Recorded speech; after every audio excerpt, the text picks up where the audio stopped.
before you do that. We're live. No, Sorry, David. See, welcome to not Reason Theology, Orthodox Christian Theology.com Yeah. on a Saturday night, which is why we're all not prepared. And David, if you need to walk out for a minute, I will just introduce the show or whatever you need to do, or we'll just go with it. No, I don't need to. Yeah. The topic tonight is more of a meta-analysis of the Council of Chalcedon from two divergent viewpoints.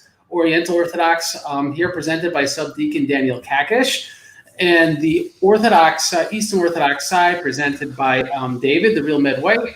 I'm going to try to not really be a moderator because I obviously have opinions about history, but I'm going to try to be kind of the sort of neutral dude that's going to try to make sure as much as possible both sides get an equal amount of time in this. And I'm also going to try to let David, because this is my channel, if I want to give my opinion, I can do that whenever I want. So I don't always have David here. So this is really going to be more about David, Subdeacon Daniel, unless I really feel like it. But I'm going to try to stay away from that temptation. So I think with this, because it's more of a conversation, it's not a debate, I think really what we would need to talk about ultimately is Ephesus II, right? Because I know both you guys have opinions on Ephesus II, and that's really the pretext behind Chalcedon, what went down in Chalcedon, the issues that are at issue at Chalcedon. So being that the Ephesus II is an ecumenical council that is considered ecumenical by the Oriental Orthodox Communion. I know that Subdeacon Daniel has read the minutes. He sent me pictures of the minutes of something I was researching. I want to get the ball rolling with you. How about we start with, being that leading to Chalcedon, why do you think whether Chalcedon was inevitable after a council like Ephesus II, or should have not been, and Chalcedon was a betrayal? Give us your perspective, and I think they'll get the ball rolling in this conversation. I think that we have to define what are the ingredients of an ecumenical council. So what is an ecumenical council supposed to have? And did Ephesus II have those ingredients? I think if we have the same standard, if we have the same measurements on what constitutes an ecumenical council, if we believe that councils in that time and moment can declare themselves to be ecumenical councils, so that's another question. There's the whole, there's the receptive theory and whatnot. So, and there are also for example, Chalcedon. It thought of itself as an ecumenical council. So did Ephesus II, right? So in the case that Ephesus II is making the claim to be an ecumenical council, in the case that the Roman emperor is calling it to be an ecumenical council, enforced its policies as ecumenical council policies, and was the same emperor that also did Ephesus I, 431. So in all of these situations, you have now everything that constitutes an ecumenical council, except, and this is a matter of opinion. I'm not saying this is my opinion. I'm just saying this is some people's opinion. After the fact, not before, after the fact, the Bishop of Rome rejected it. If the approval of the Bishop of Rome is necessary for a council to be ecumenical after the fact, before the fact, we know he did. We accepted because he sent his representatives there. He knew the council was convening, and he sent his tome to be, in his opinion, an authoritative document.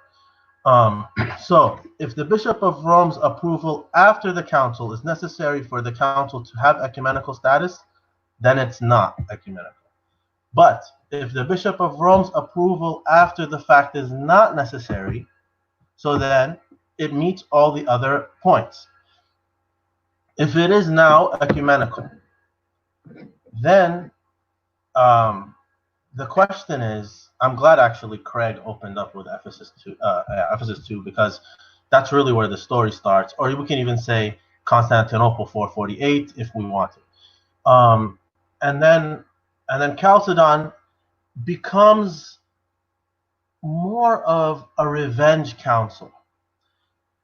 To be respectful, like we could be polemical, but in a respectful way, this is Leo's attempt at getting back at Dioscoros for what he feels was the embarrassment that happened to him.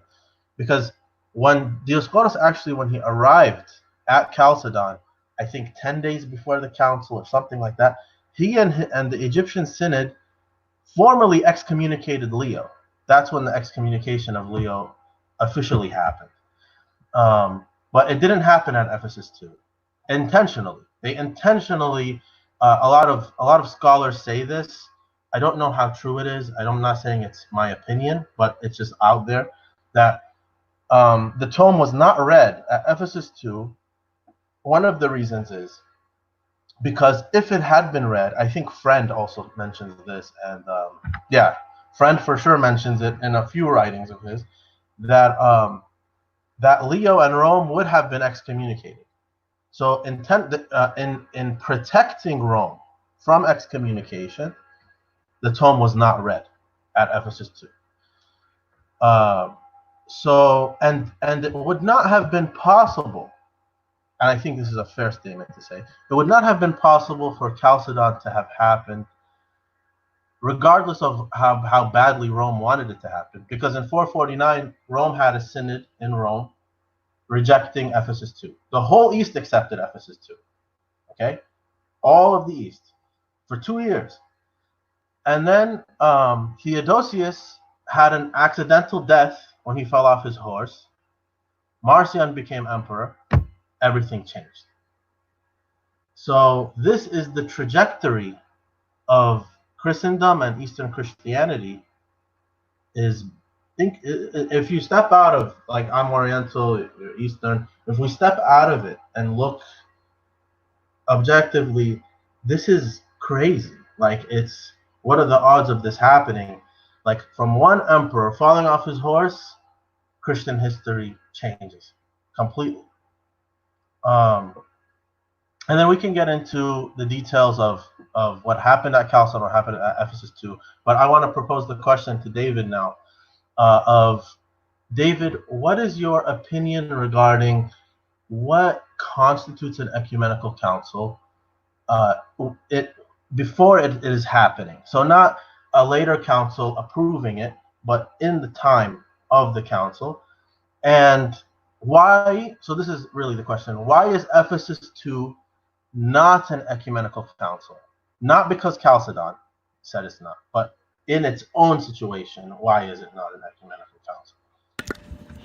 Well, to start with that, I want to start from the last. So the problem with that question, the problem with that kind of question is that it kind of avoids what our understanding of receptionism is. So for example, a future council rejecting a council is a form, it's a tool in our reception theory, you can say. So for example, if there's a council and a lot of bishops accept it, 2 years later there's another council and the same bishops reject it, then we can say that's a method of how that council is rejected. As a matter of fact, this is precisely what happens with Ephesus II.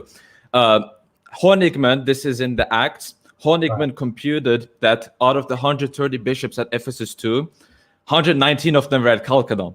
And most of them were in session 1, and most of them attacked Dioscorus, claiming that what he did was skullduggery. Now, I want to kind of stop there, so I want to talk about other stuff. So what makes a council ecumenical?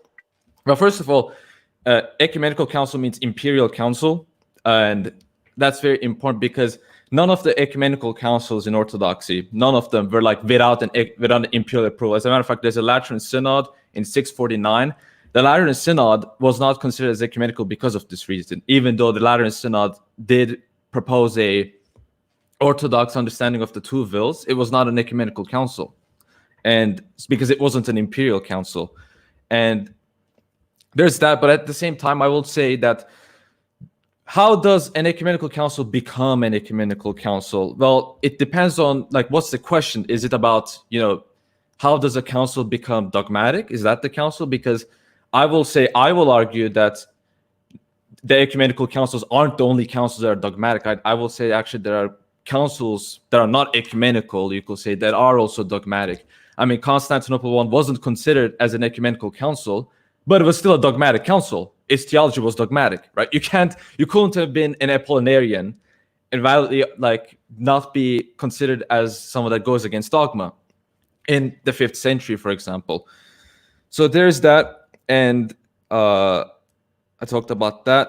So with regards to Ephesus II, I think that's a good starting point. Constantinople 448 is also a good starting point. I will say the objections you raised to Chalcedon could be raised to Ephesus II because it was also a response to the Home Synod of 448. And all the Home Synod did is anathematize Eutyches because he spoke of two natures before the union, which Severus himself accepts as heresy in his letters to Sergius the Grammarian. And he says there's two natures before the union, but only one nature. And then when he was pressed on, he rejected the double consubstantiality. So he was excommunicated. He was anathematized because of that. And the same people that anathematized him, by the way, used the from two natures formula. They used Miaphysite expressions, right? And so then comes Ephesus 2. And at Ephesus 2, something very interesting happens. Saint Flavian and Eusebius and Domnus of Antioch, Theodoret, Ibas, all of these people, some of them innocent, some of them not. All of these people were deposed, but they weren't allowed to defend themselves. They couldn't defend themselves. And this point was made in session 1. This point is made by scholarship. And the argument of Chalcedon is really that the depositions at Ephesus 2, they were uncanonical, and we needed a council to reverse those uncanonical depositions. And that's, yeah, you're right. Session 4 says that. Session 4, Diogenes of Cyzicus says, I mean, we're here because of Eutyches, right? Like, what's our other reason? And he's saying that in response to the, how we should have a new definition and all that. But he points out, yeah, this is like the reason why the council happened in the first place. I don't think that's an invalid reason. I think that's a fully valid reason. If there's a skullduggery happening at a previous council, another council correcting that, I think that's a valid reason to have a council. I don't think 2 years is like, for example, you gave the example of the Pope of Rome rejecting Ephesus 2, and you had the case of, I think there's a background noise coming. Is that from you, Craig? Maybe if you hear baby talking. Yeah. So where was I? So there's the Tome of Leo. Tome of Leo not being read. So what's also interesting in session 1, Dioscorus at first says, I read the Tome of Leo. I received it and I read it. Then they read the minutes. And then Dioscorus says, oh, they did not allow me to read it. And then the bishops say, no, we didn't do that. That didn't happen. So there's also that going on where even in session 1, Dioscorus is not really fully honest with what's going on. And in regards to Ephesus 2, the grounds of it excommunicating Saint Flavian, the reasoning wasn't really even good. It's really just because he spoke of two natures and he anathematized someone that spoke of one nature. And then turns out the very same people said, oh, wait, the guy we defended was a heretic, which is why in Ephesus 3, which is the encyclical letter accepted by multiple bishops, in Ephesus 3, this encyclical letter, it doesn't condemn Eutyches as a heretic. I will say you do accept him as a heretic, even at that time, but it doesn't name him. Why? Because he was accepted at Ephesus 2, and that kind of they didn't want that awkwardness come up. So I will say, if you look at, my argument will be, if you looked at what happened in Ephesus 2, and if you looked at in Chalcedon as a response, I will say there's plentiful good reasons to not accept Ephesus 2. I will also raise the other problem with the amount of people excommunicated, because you have Saint Flavian excommunicated. He's replaced by Anatolius, who was handpicked by Dioscorus, but then he turned on Dioscorus at a Chalcedon. I think we both know that. And then Domnus was excommunicated. So two major patriarchs excommunicated. One of them, by the way, another point, Saint Flavian should have been numbered 1, but he wasn't numbered 1. He was numbered 5th. So that's another instance of uncanonical proceedings. But then the tome wasn't read. And then, so Leo doesn't like that, and he removes Dioscorus' name from the diptychs. This is not an excommunication, but he removes his name from the diptychs. So I want to mention that as well. So I'm not accused of dishonesty, but the response of Dioscorus was then, oh, you did that? Okay, I'll go to the next step and I'll excommunicate you too. So what happened after Ephesus II? Constantinople excommunicated, higher than Alexandria. Antioch excommunicated, and then now Rome. So you have three major patriarchs excommunicated. Why? Because of a Monophysite heretic. That's why. So bearing all of this in mind and seeing Chalcedon happening, I don't think it's really surprising. And again, with how to finalize this with how we understand what is dogmatic and what is not, the three principles as mentioned by St. Augustine and St. Vincent of Lerins, which is also quoted at Chalcedon, which is antiquity, universality, and consensus, right? These three things is how we can determine what's dogma, and there's different methods of how that's understood. And so, for example, Rome not accepting Ephesus II already showcases that it wasn't accepted by everyone. So that already puts a step in the way of Ephesus II being ecumenical. And then the whole church never, as a whole, accepted Ephesus II. Therefore, we cannot argue. You can argue, obviously, from your case, and I do accept the argument, for you, it is dogmatic, yes, because at certain point, your whole church accepted it. But for us, between those 2 years, that cannot be said for us, right? So some little communities can accept the council, but if the church entirety doesn't accept it, then the church is not speaking that council is dogmatic. If that's not the case, then between 449 and 451, we cannot say that Ephesus was a dogmatic council by any means. You could say for yourself, as I said, you can say it's a correct council, it's a dogmatic from your side, but at the time, according to that church, we cannot say it was dogmatic. That's my response. So I think I believe I covered all of this stuff. Yeah, I think I covered all of this stuff. I'm going to make some comments, and then I'm going to give it to Subdeacon Daniel to only briefly respond to that so we can move forward in the conversation, and then we'll cover the interlude between the times, because I think David was doing that between Ephesus II and Chalcedon, and then we'll get into the meat of Chalcedon. I have a few comments, which I'm just going to pick at both you guys a little bit. I'll start with David. It sounded like David was saying, maybe I'm hearing things wrong, that Constantinople I really wasn't properly an ecumenical council.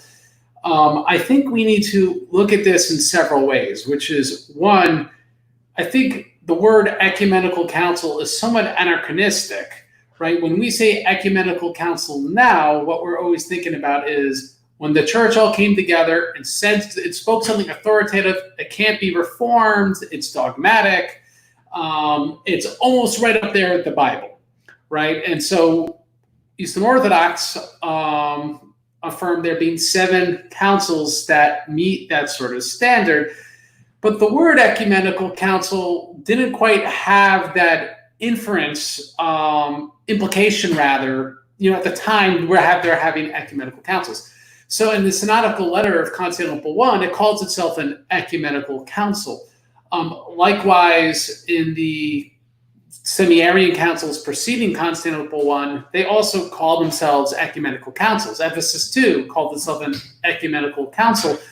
And Augustine used a different word in Latin. He'd call them plenary councils, and he didn't believe every plenary council is infallible, because clearly there's tons of heretical ones. So it's important to keep in mind there's ecumenical and ecumenical in these discussions. It gets forgotten a lot by the audience, by people that are not too observant when it comes to the history. So David might have not gotten into that sort of nuance. I wanted to bring that up. I also just want to say that due to the canons, and I know David's aware of this because he mentions in one of his videos, due to the canons of Constantinople I being accepted by Alexandria, being accepted by Rome in the West, they had all the Latin collections of canon law have the canons of Constantinople I. We see implications in session 1 of Chalcedon and other councils that they accepted these canons. That being the case, it seems to me that the whole church considered Constantinople I authoritative. And in my opinion, it's sort of this debate about Canon 28 that occurred after the fact that then people said, well, maybe it really wasn't, or something like that. Or even Ephesus II, where there was some disagreement over, what's the creed. And you could definitely see this among the Egyptian bishops, where they seem to only say Nicaea, Ephesus I, But at that point, there was already problems because of Ephesus II. So I just want to put that out there. Now, can I add something? Can I add something quick? Sorry, but this is very short. No. You could when you get your time, then you can say I'm full of crap. Okay. I'm gonna pick at David now. I'm not David. I just did that. Daniel. He talks about an ingredients for ecumenical council. Again, when it comes to an ecumenical council and those ingredients, we have a definition of this in Nicaea II, which is obviously not affirmed by Subdeacon Daniel, but Eastern Orthodox have a definition. You need consent of all the bishoprics, not only the pentarchy, you need the consent of bishops outside the ecumene. All right, this is what it said in Nicaea II. So essentially, you need everyone to receive it. So if that's the Eastern Orthodox standard for an ecumenical council, clearly Ephesus II, which Constantinople didn't accept it, Antioch without changing bishops didn't accept it, Rome didn't accept it, it wouldn't meet that standard. Subdeacon Dan and I spoke on this before, but it's something I want to bring up. Lastly, let's see. There was a comment made that all the East accepted Ephesus II. Not quite. I like when we talk about the interlude, because it clearly wasn't at the council because they'd excommunicate people. So hopefully Subdeacon Daniel could flesh out, well, how so? What happened after that council where he takes that inference from history? Because, I don't think Subdeacon Dan's just making stuff up. But I will make this comment on my very little reading, which I brought up to Subdeacon Dan on Ephesus II. Ephesus II's minutes read a lot more similarly to Constantinople II's than, let's say, Chalcedon's. There does not appear to be, it was either like whoever the people that were doing the minutes were not, being very exact with what people said, or they're heavily edited, if not what's his name, Thucydides, when he gave people speeches, were essentially imaginary speeches, and he called it history. That was more legitimate back then, by the way. I'm not trying to say that in a bad way. But compare that to Chalcedon. Chalcedon clearly was like, they were very exact to make sure they were taking everyone's comments and putting it into the minutes. Why is this important? My personal reading of what I've seen in Ephesus II is they do look heavily doctored. And it's not coincidental that a lot of the partisans of Ephesus II point to everyone else. They doctored the minutes of this council. They doctored the minutes of that council. And something I've been told, if you have a girlfriend that's always accusing you of cheating, you better watch out because she's cheating on you. It's a sort of basic psychology. So that's my ignorant inferences I draw from Ephesus II. So I'm going to bring this back to Subdeacon Daniel now that I've made my comments, and we'll keep the ball rolling. Thanks, guys. So just off the bat, just a quick reply to the point. So you have the same bishops present at 448. They're at 449 now. They changed their minds at 449. The same guys. The scholars asked them, did you sign this? Did you say this? They're like, no, we didn't mean it like that. We were under pressure, whatever. This is what we believe in 449. 2 years later at Chalcedon, again, the same bishops. Did you guys say this? Did you sign this? No, we didn't mean that. So these people changed their minds 3 times, except Dioscoros. So when the Acts of Ephesus are being read, and by the way, the evidence that it was treated as an authoritative council in the East, ecumenical authoritative council by the whole East, is the fact that Eusebius himself, who was deposed at Chalcedon, calls it an ecumenical holy great council. Because that's what it was. The emperor treated it that way. The same emperor who was in Cyril's time in 431. It's just an authoritative imperial thing. It wasn't at the time a matter of opinion. Unless you were the Pope of Rome. He thought he had an opinion. But everybody else in the East did not.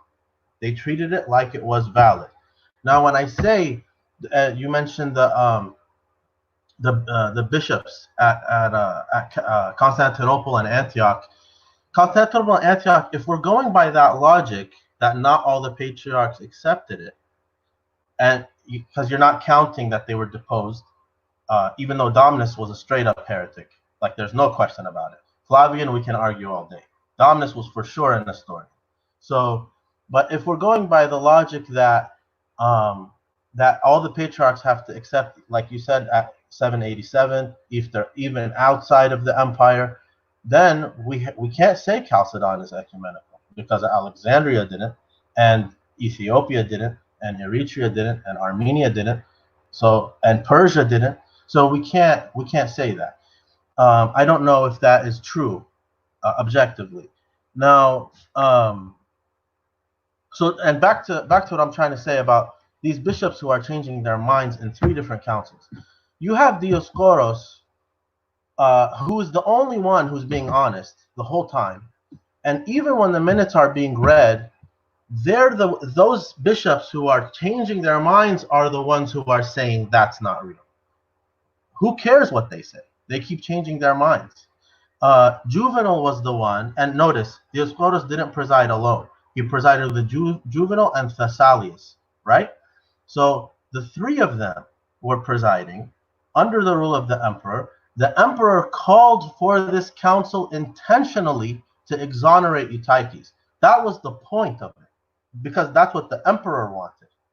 He purposely called for it for that reason, Theodosius. Okay, so then when these 3 presidents are presiding, it wasn't, if you read the minutes, it wasn't Dioscoros who didn't allow the tome to be read. He was actually asking. He asked 3 times. Juvenal did not allow it to be read. And even when Flavian's statement of faith was read at Chalcedon, Dioscoros said, keep going, when everyone's like, oh, this is Orthodox. Dioscoros said, keep going. Let's see what he says. Let's finish the whole Acts of 448, and let's see what he says, Flavian. And Juvenal, right before he switched sides, he says, yeah, it sounds Orthodox up to this point. Let's keep going. He said that, he stood up, and he switched sides. So Juvenal himself, he's the one who didn't allow the tome to be read. He's the one who actually still has suspicions. And the fact that it wasn't accepted in the East, Chalcedon, and Ephesus was accepted in the East, even after the fact, is that by imperial force were the Chalcedonians in the East in power until very shortly after. Jerusalem becomes non-Chalcedonian for 20 years, from 459 to 479. Antioch from 468 to 488. Alexandria is always, Constantinople's back and forth. The Henoticon had to happen in order to keep the peace, in order to preserve somewhat of a Chalcedonian vestige. It was the non-Chalcedonians who had the strength during that time. So it was actually in the interest of the minority Chalcedonians for the Henoticon to be in place, which is now anathematized by both sides, but especially by the Chalcedonians. And that is where Eutyches is officially mentioned as anathema. So yes, Eutyches, he's a heretic, but he did give an Orthodox statement of faith. Whether he was a heretic or not, he gave an Orthodox statement of faith in 449. In 448, pardon my language, he was just stupid. He's like, I don't know what consubstantial means. How do you not know what consubstantial means? It's very simple. It's a very simple idea. He's consubstantial with the Father and with us. It's very easy. But he was saying, I don't know what that means. So then at 449, he gives the Cyrillian statement of faith. And I actually want to talk about what Craig mentioned about Constantinople 381. And actually, it's also addressed to David because he says Flavian was listed as 5th. So Constantinople 381 was not recognized as imperially authoritative. It may be ecumenical, but not imperially authoritative. And the evidence is 431. 431 makes no mention of it.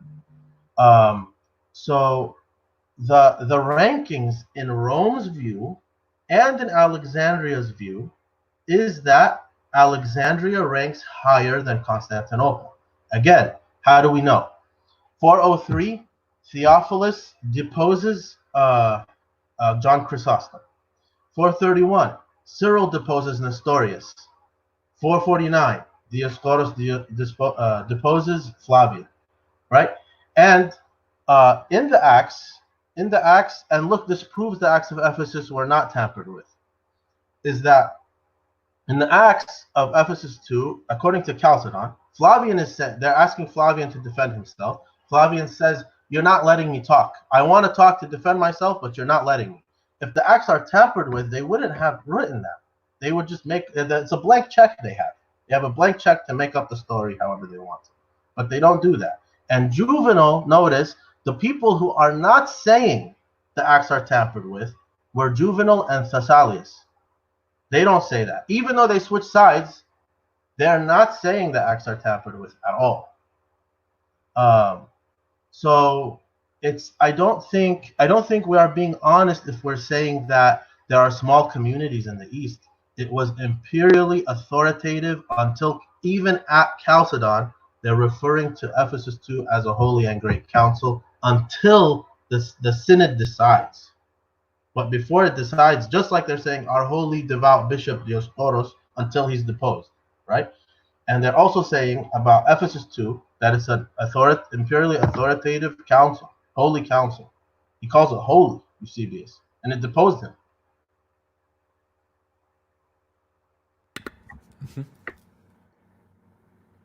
All right, is it my turn? Oh yeah. So actually, before I start, where did Eusebius say that Ephesus II was a holy dogmatic council? Where does he say that? I'll give you the quote. You can go ahead until I find it. Okay. So in the case of Theodosius, there seems to be a dependence on Emperor Theodosius here in this argumentation. I will also like to remind that the Emperor Theodosius favored the Nestorian Council in 431 for quite some time actually, and Saint Cyril was in arrest. And so I think like even if you're going to be talking about you shouldn't trust these people because they made dodgy decisions, Emperor Theodosius did the same. And as a matter of fact, Father John Muckikin mentions this in his Cyril of Alexandria Christological controversy, that Theodosius, like the emperor initially was favoring the Nestorian Council. That was in response to Ephesus I. So that should also be mentioned.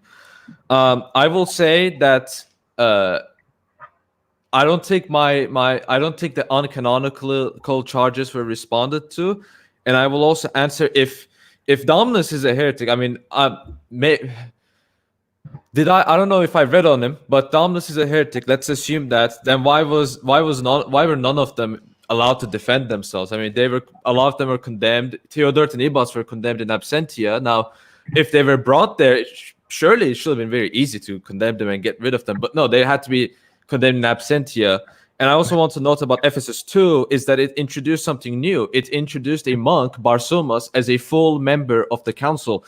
Monks, until that time, and I don't know if there were cases where monks became full members after that, or if they didn't in our case or in your case, but monks until that time were never full members in any council. That's an innovation. That's what Father Price says. And there's that. So about the ordering of the seats, actually, there is a council in Constantinople presided by Saint Nectarius. I would say, presided by him. Well, right, but there is a council in 394 presided by Saint Nectarius, where Theophilus of Alexandria was there. And guess who was first? Saint Nectarius was first in that council. So actually, after 381, there is a case where Constantinople is recognized as the first, and Alexandria accepted it. Theophilus did not have a problem with it. In the case of St. John Chrysostom and Nestorius, both of them are defendants in the council. If they're defendant, they're not really considered as a full member in the council if they're defendants. So I will also respond to that with that. That's also why, again, Father McCucken talks about this in his book, where Nestorius didn't want to come to the council as a defendant. He wanted the council to be in his own home turf, to have that presiding advantage. Whereas the things that happen around due to the empresses, the daughters of the emperor basically working for Saint Cyril. Why? Because Nestorius was not a nice person and he constantly stepped on the royalty's toes. So he got kind of screwed over there. And the council was in Ephesus. But Nestorius was actively trying to make sure that didn't happen. So both of them were defendants, so they weren't like full members in the same sense as a normal bishop that wasn't a defendant was. So that will explain why they weren't considered as first.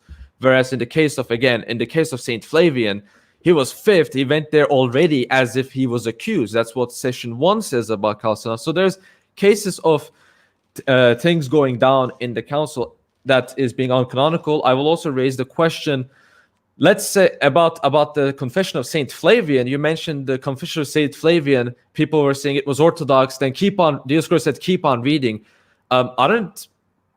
Can you enlighten me what was problematic about the confession of the faith? Because because you didn't really finish that. I mean, what's the problem with the confession of faith of Saint Flavian? Is it bad? Is it good? What's the issue with it?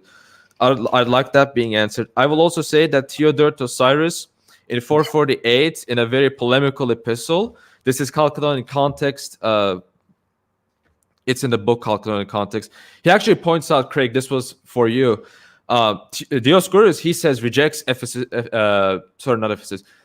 Constantinople I as being ecumenical, and that he says that he rejected it wholesale.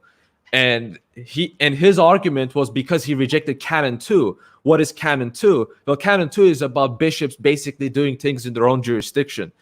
And Theodorus says this is why he didn't want it, because he wanted to basically go out and do his own thing as the Alexandrian primate.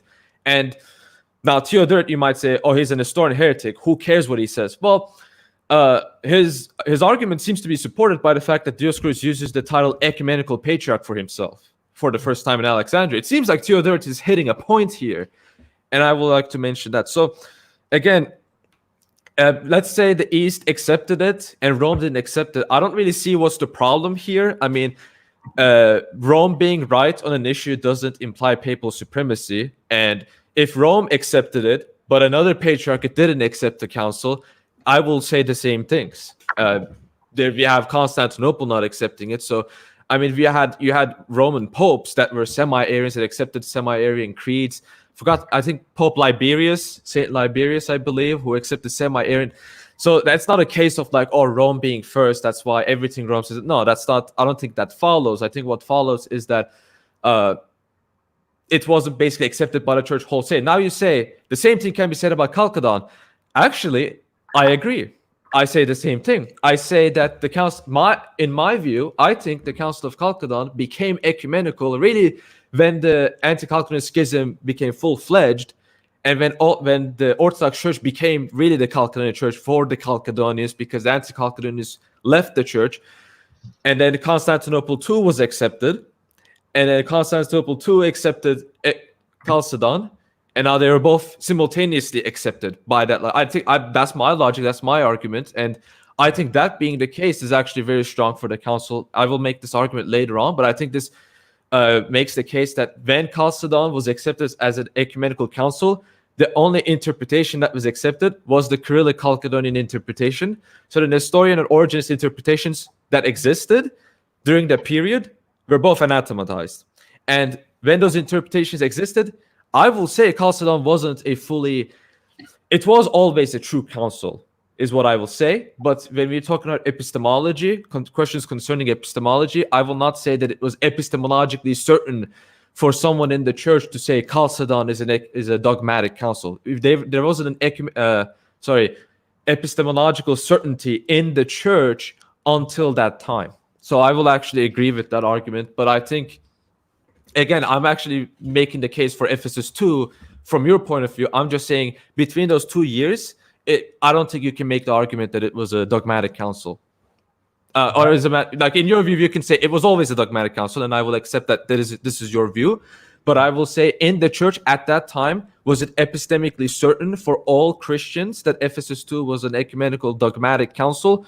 It wasn't. That's basically my point here. All right, now I'm going to make my points. We're going to then go back to Subdeacon Dan, and hopefully we'll be firmly into Chalcedon at that point.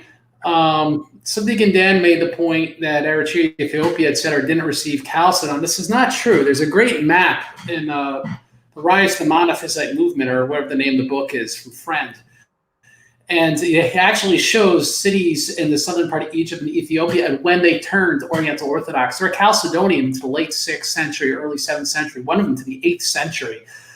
So how were they Chalcedonian if Egypt itself was not Chalcedonian? We know for a fact that Egypt went in and out of being Chalcedonian. We know for a fact that bishops left Chalcedon and then appointed a new bishop in Alexandria, and he was Chalcedonian. And so I'm sure Subdeacon Daniel has a response to that because Dioscorus did not yet die, but he was deposed. A new bishop was accepted. It was received. And we have evidence over centuries that there was Chalcedonians in Egypt for a long time. So that's why I would actually disagree with both David and Subdeacon Daniel. I think the Nicaea definition is fulfilled. I would also want to add, because on that note, it has to do with the Nestorians. Well, they didn't receive Chalcedon. Then they already go into schism about 15 years beforehand. So if they already left the church unilaterally, then they're no longer part of the church in order to receive it. It's just like if the Orthodox Church, or for that matter, Oriental Orthodox Church has a council now, you don't have to wait for the Pope of Rome to receive it because he's outside the church. His reception's now immaterial. I just want to make a quick comment on the deposition of Chrysostom. The deposition would have been legitimate, but he still had right of appeal to the Pope of Rome because, again, it was an ecumenical council that had all members involved. So I don't think citing that example is all that great. While with Nestorius in Ephesus I, Alexandria deposed him, Rome deposed him, but he still had recourse to the council, and then he was deposed by the council. So he had no more recourse after that. So there we see the Nicaea II definition working. We see the deposition being affirmed by all, including Alexandria. And so it seems to me sort of this loose approach to canon law that now all of a sudden Dioscorus' deposition is not affirmed. When it was an ecumenical council, it was the highest court of appeals, and he didn't come to the third summons. So I don't accept that argument. I'd have to, now David might be right on this, but I'm just going to quibble because I'm trying to be an equal opportunity hater.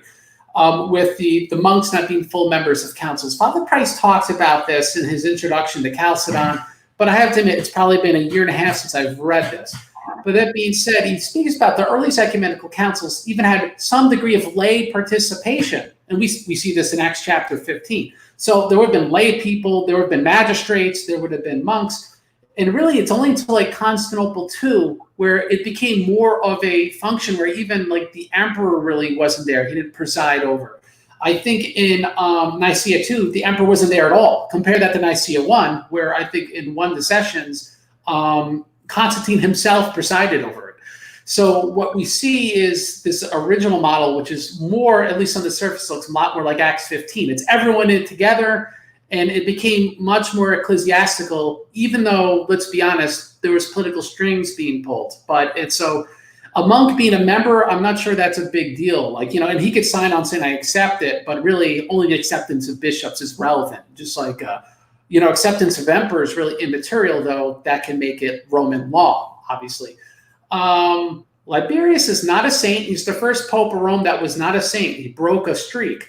I think the first 31 out of 32 bishops of Rome were martyrs. So if you look at, why was Rome such a big deal? I mean, just look at that streak of saints. No other, I think, bishopric could say, we had this many saints in Rome, 31 of them were martyrs. So it's, but I think Liberius broke that streak. I just wanted to correct something from David. And I'm going to now bring it to Subdeacon Dan. All right.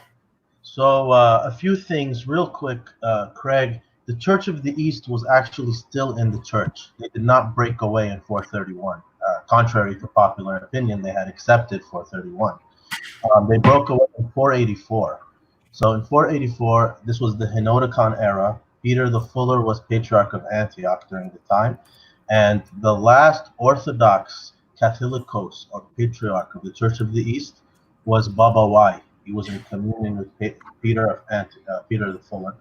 Now, in 484, Barsoma of Nisibis, a different Barsoma than the one we're talking about, and he had the Persian king kill Saint Baba Y and replace him with the Nestorian, his name's Acacius of Seleucia Ctesiphon. So this is the first time now that the Church of the East becomes full-fledged Nestorian. And this is where, after this and ongoing, they replace, for example, St. Ephraim's textbooks with Theodore of Mount Celestia's, and then it just goes on from there. That's when the excommunication happens. But up until 484, they are in the church. So that's real quick. They were still, their opinion still mattered.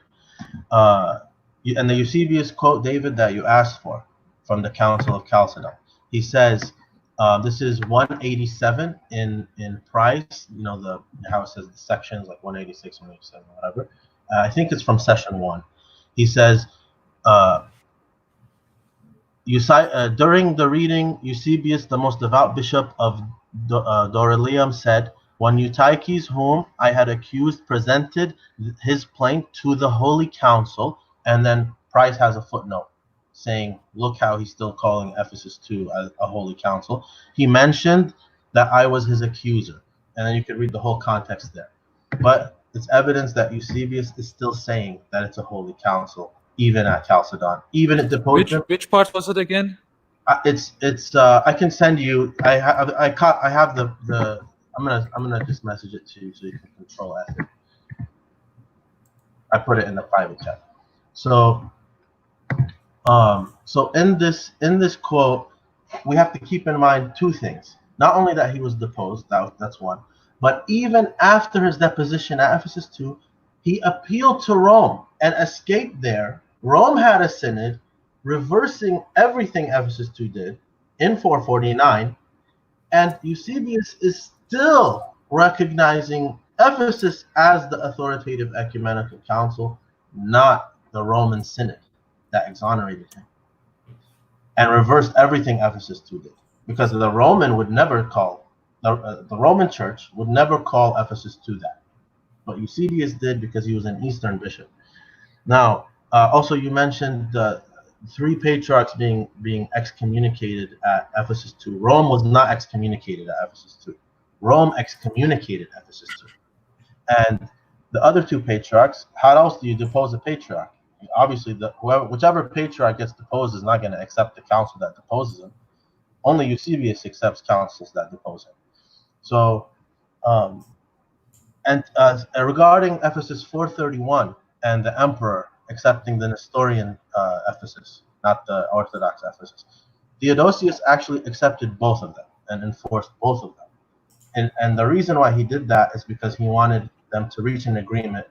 So Cyril, under pressure from Theodosius and the Pope of Rome, accepted the reunion of 433.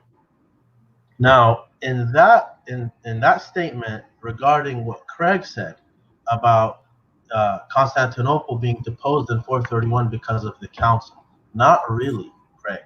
It depends on which history you view. If you are siding with 2 patriarchs here or 2 patriarchs there, who decides which one is the right one? So if we're saying on one synod you have Constantinople and Antioch deposing Alexandria, and on the other synod you have Rome and Alexandria deposing the other 2. So you have 2 versus 2. 2 patriarchs here, 2 patriarchs there. Emperor recognizes both synods in 431.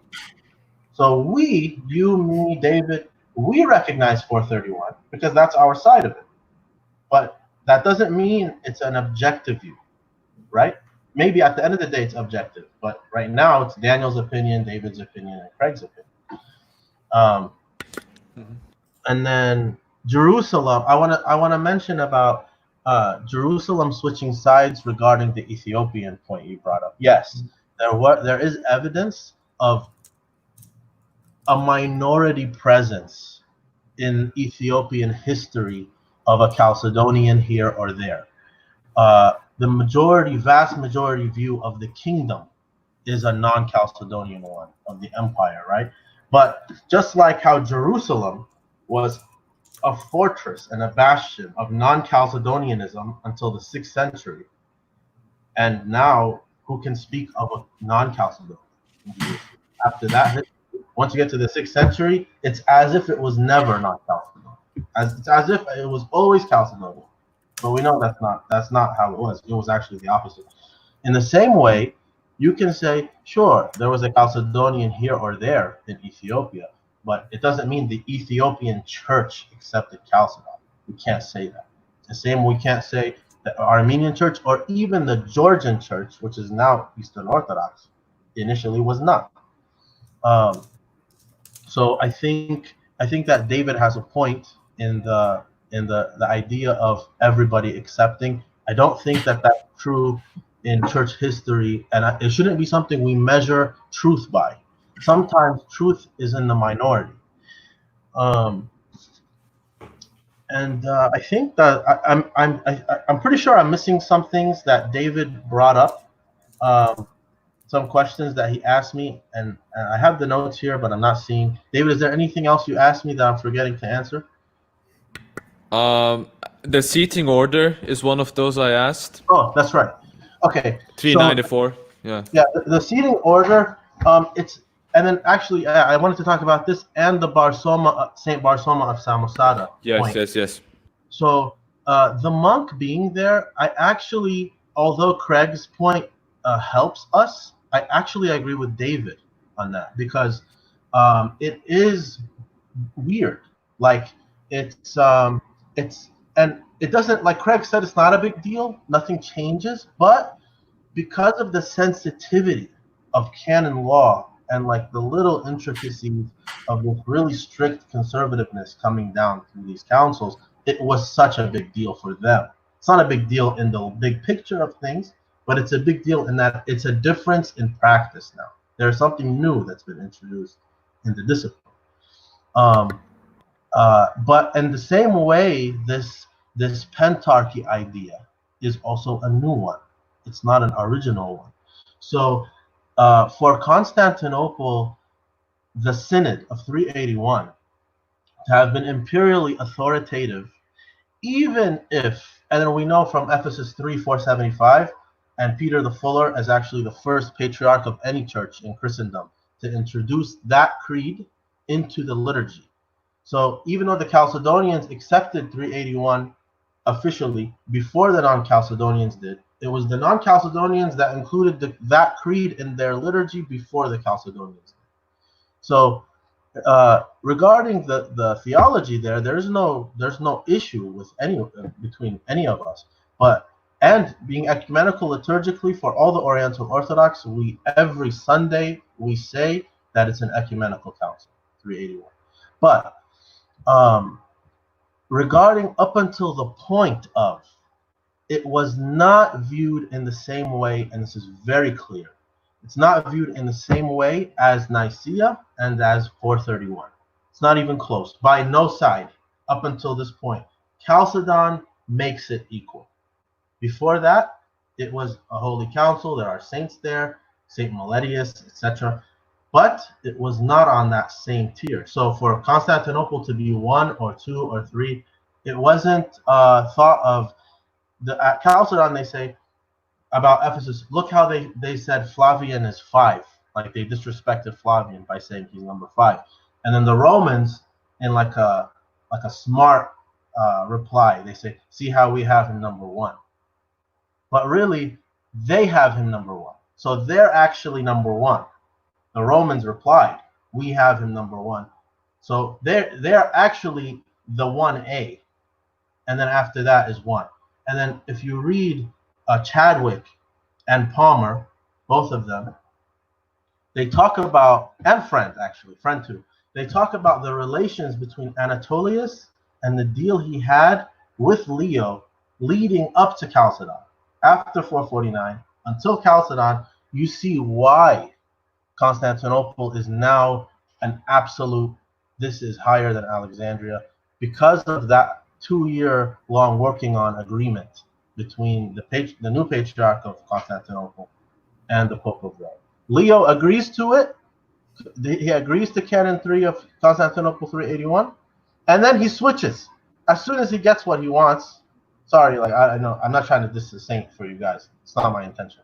I'm just speaking like from history. Leo changes his mind about the agreement that he agreed, and that's why he rejects Canon 28 later.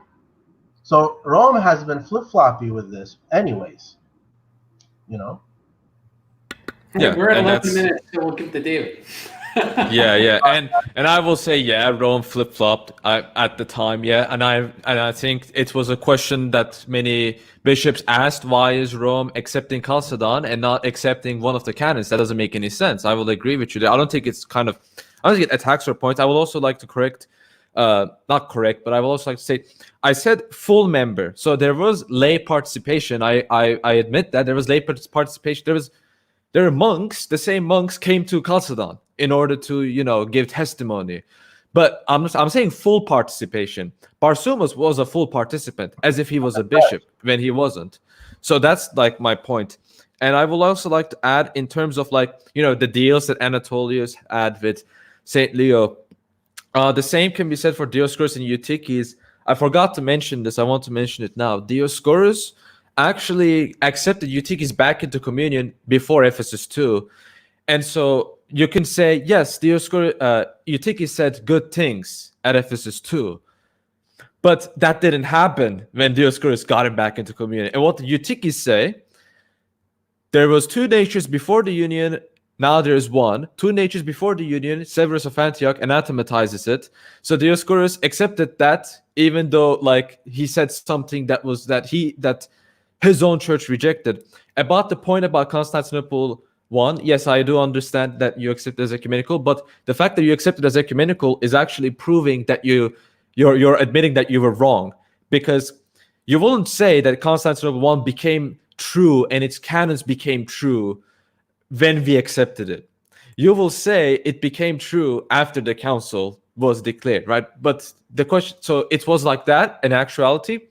But epistemically speaking, you could say you weren't certain, but you're still nevertheless admitting that you were actually in the wrong in not adhering to the seating orders by saying that Constantinople 1 is accepted. And I still nevertheless press on the point. I mean, there's a Synod 394 with Saint Nectarius. I don't think that was really responded to. I want to keep this short so we can talk about Chalcedon itself. That's what the stream is about. Since I mentioned that.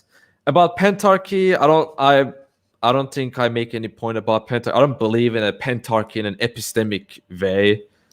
In when we talk about accepting what church is right, what church is wrong. I will also mention that.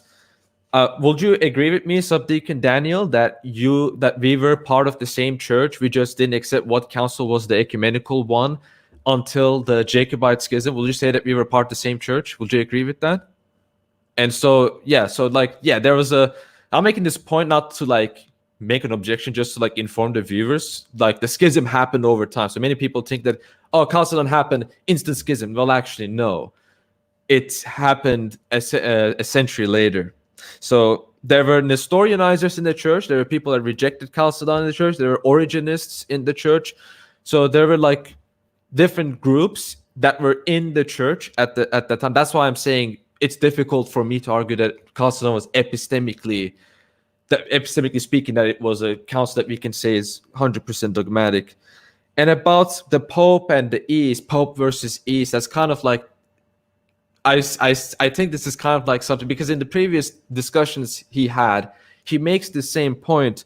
So I want to say that Patriarch Akakius, Dioscorus, Constantinople II opposed the Pope. They excommunicated the Pope, or they excommunicated the Pope. Constantinople II basically said, this Pope is not even a real Pope. It's basically saying that we're in communion with Rome, but this guy's not the Pope, kind of this kind of an idea in Constantinople. So I wouldn't say that the Pope was always Chalcedonian and the East was anti-Chalcedonian. No, I think there were instances where there was tension from both sides, where Rome attacked and then the East attacked. And again, I want to keep this short. I think I talked about all of my notes here. I want to get to Chalcedon now, in my honest opinion, because I think that's what we are here for. We talked about this for an hour already. Yeah, we got another 7 minutes, so get into it. Get into Chalcedon? Or Chalcedon. Yeah, okay. So I wanna talk about, well, I already in my debate review mentioned multiple different points about the Chalcedonian Council. The context is obviously important as well, the intention of the council. And what I want to talk about is that on surface level, many of the anti-Chalcedonian objections against Chalcedon were very strong. On surface, it seemed very strong. One of the arguments was that mia physis was a patristic statement, patristic formula, whereas diophysis, that's not patristic. You don't see this in the fathers explicitly. This is one of the arguments. at the time, we don't hear this argument anymore. And I'm going to explain why we don't hear this anymore. Another argument is that it accepted the companions, you could say, the supporters of Nestorius, Ibas, and Theodoret, right? This is one of the anathemas of Dioscorus in the 6 anathemas against Chalcedon. It talks of the Tome of Leo, right? Very obvious one. Tome of Leo seems to be speaking of 2 subjects. And Severus's point as well, some people make this argument that Dioscorus said, I don't say in 2 natures, I say from 2 natures. And they say, well, that's a Cyrillian statement. Kirill said this all the time. And what does Chalcedon do? Oh, they say in 2 natures. And in the first draft, Chalcedon had from 2 natures. And in the second draft, they changed that to in 2 natures. So you see all of these arguments collected together. And it seems like there's a very strong case that Chalcedon was an Nestorian council. I want to briefly give an overview of my responses to those arguments, because when we look into the argumentation, when we look into the arguments themselves and what actually happened, I don't think it's strong. So number one, this is an overview. If you want to get into the detail of the Tome of Leo, I'm ready to. But with the Tome of Leo, there's 2 things that refute that the Tome of Leo, speaking of double subject. Number one is that the statements he makes is supported by the Church Fathers. Number 2, the council itself says that we interpret the Tome of Leo by the eyes of Cyrillian theology. How do we see this? There was a 5-day commission at Chalcedon that cross-checked the tome, because the Illyrian and the Palestinian bishops, I believe, opposed the tome. And then you had a 5-day commission. They looked at Kirill's writings and they compared it to the Tome of Leo. And the people that objected to the tome, they later on said, oh, we looked into it, we researched it, and we saw that it was right. Number 2, why Peter spoke through Leo. That's a popular phrase. Roman Catholics say that a lot, but they forget to mention that Peter spoke through Leo, because the same bishops say Leo and Kirill said the same thing. So the standard of orthodoxy from this is evidently Saint Kirill of Alexandria. When it comes to the definition of the faith, I will say that the definition of faith includes many Cyrillian statements. Even the in 2 natures formula is from Saint Kirill himself. And all I need to point out is Glaphyra. He explicitly says in Glaphyra, I believe this is the part in Leviticus, I've mentioned this in the debate, he says that Christ is in 2 natures very, very explicitly. And so there is actually support from St. Kirill himself and also many other fathers, not only St. Kirill, but at the same time, it is qualified in the way St. Kirill qualifies it, right? So distinction in contemplation, the natures are distinguished in contemplation. That's a Cyrillian argument. Nestorians will say that it's a concrete distinction. If there's a concrete distinction, then, if there's a distinction in the first place, then there must be a plurality. If it's a concrete distinction, there is a concrete distinction between the natures. That means there are 2 natures with their hypostasis. That's the Nestorian argument. So one of the arguments is that Chalcedon does not preclude prosopic union understanding. I think actually their definition completely does. Absolutely it does. You can't have a Nestorian Christology if you distinguish the natures in contemplation like St. Kirill does, and like many of the Cappadocian fathers does. David Bradshaw has a great article on this and a great video on this, on distinction kat epinoia. You can find it on YouTube. It's a great article that explains how the distinction works. In regards to Theodoret and Ibas, I will say that, first of all, in the case of Theodoret, it's not as simple as it looks. If you read Eranistus, Theodoret himself uses Cyrillian argumentation. Now, does that clear him of all suspicion? I think he has many defects in his Christology, but those defects do not relate to actually to 2-person Christology. The defect I'm talking to is that he rejects theopaschism, because in Antiochian terminology, God equals divine nature. To say God suffered means divine nature suffered. So that's a defect. I think that's a theological defect as well, but it doesn't relate to the controversy it has. So it isn't as simple as that with the case of Theodoret. I'm not going to die on the hill, but it's not as simple as it looks like. In the case of Ibas, you have the letter to Mari. That's something that we will debate, but I'll take the worst case scenario for this overview. With the letter to Mari, we have only 2 people saying that the letter was orthodox out of a sea of people, and just because a council has some people saying, oh, this is orthodox. I'm taking the absolute worst case scenario for our side. doesn't mean there's a dogmatic letter. I don't think anyone even made that argument. I don't think anyone made, I'm willing to be corrected on this, but I don't think anyone made the argument that, oh, this letter is a dogmatic level on the same level as Saint Leo's citations for his tome, for example, or any of this. No, I don't think that's actually dogmatic on that level. It's just a letter that was read at council. If that's dogmatic, then Photius and Eustathius' letter that was read in support is also dogmatic. So yeah, those are my responses. But I'm very willing to have a good conversation on this because I love the council, the discussions.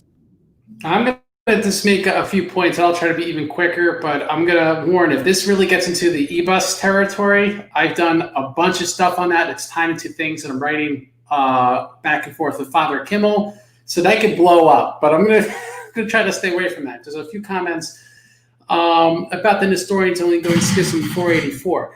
I thought part of the problem was, again, according to the Oriental Orthodox view of history, is that Ebus is a Nestorian. Theodoret's a Nestorian. They accepted Chalcedon. They're restored by Chalcedon. So what's the problem here? The extreme Nestorians are the ones that went to schism or did not accept, or were not even part of the issue of Chalcedon, because Nestorianism was in the Persian Empire. So delayed reception, then all of them not accepting, but the ones that were able to go to council did accept it. In fact, Nestorius himself saw it as validation of his views. And we know that from, I can't pronounce the name of that book. Bazaar of Heraclides. Yeah. Sounds legit.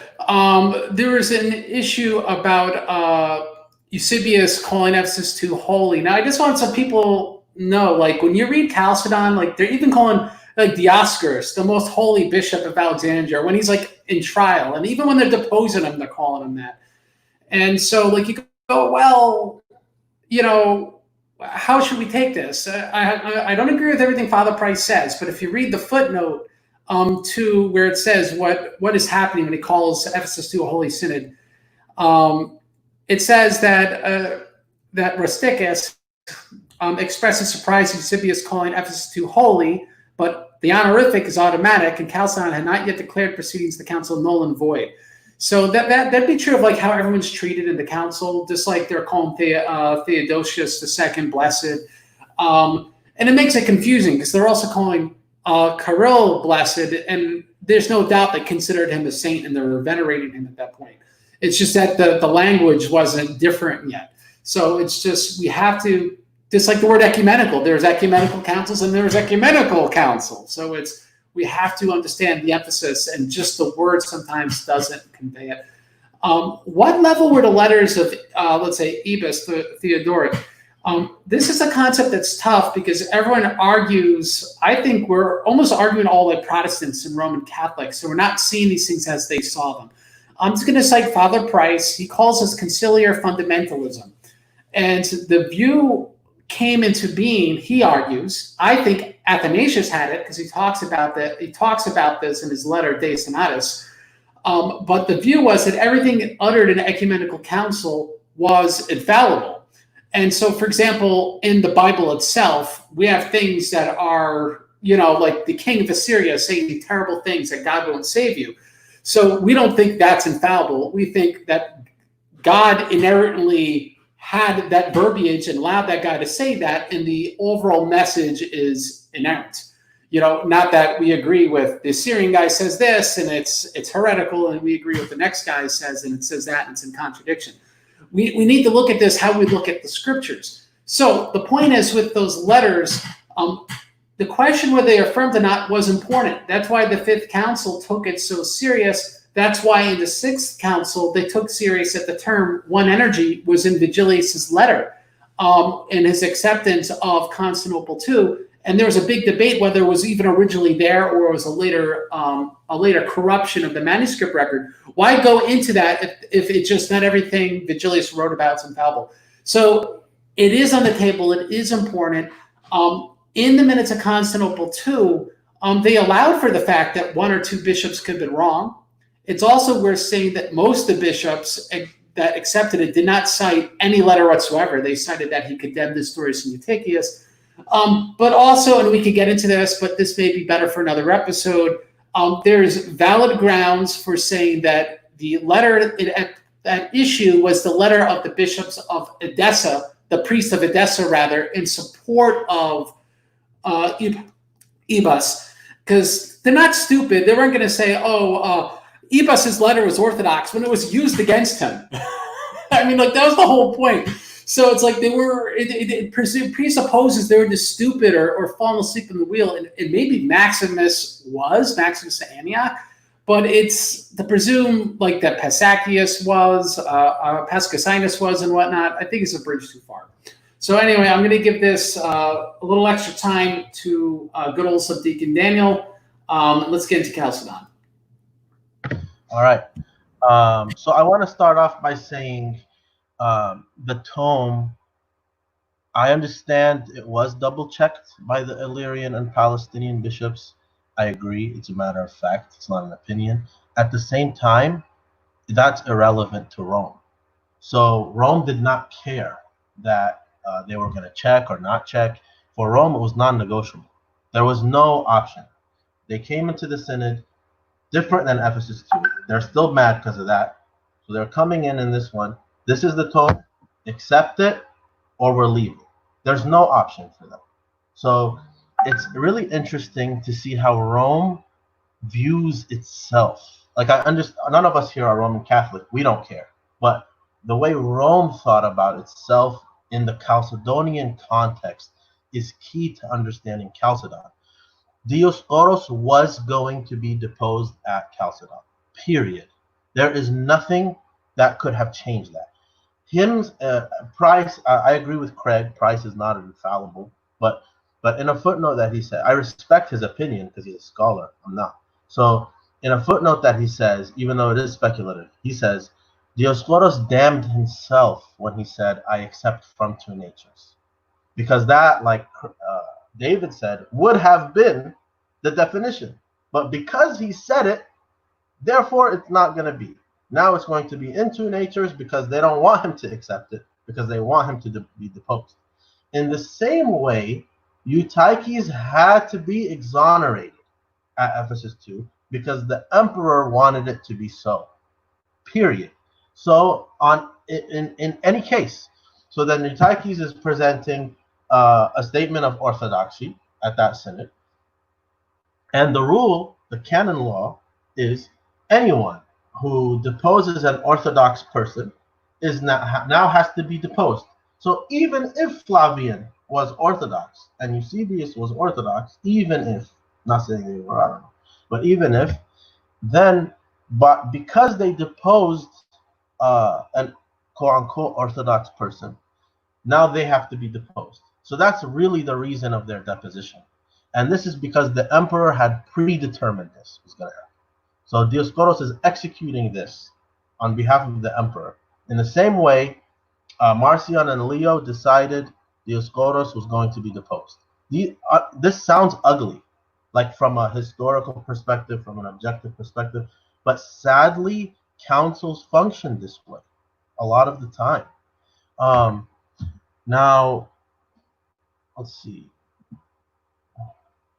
Okay, Antiochian Christology, you said you're not going to die on that hill, so I'm not going to be too long about it. I just want to be clear real quick. The schooling names, I strongly disagree with. When people say Alexandrian school, Antiochian school, it's not true. It's an oversimplification.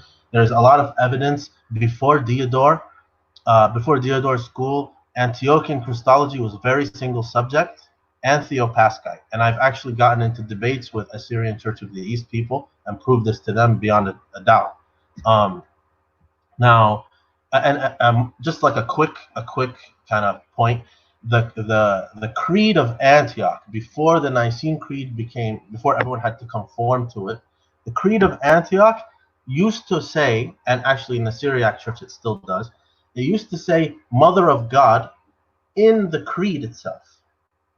In Antioch, 100 years before Ephesus. So in 325 in Antioch, they were saying Mother of God already.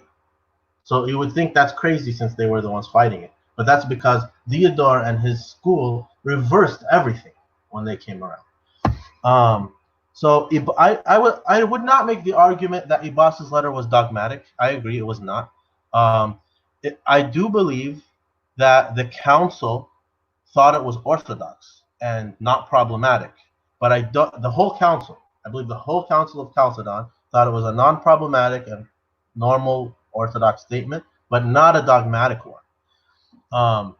And Craig's point about Maximus, Maximus is not really the deciding factor in this case. So Dominus had already approved of the letter.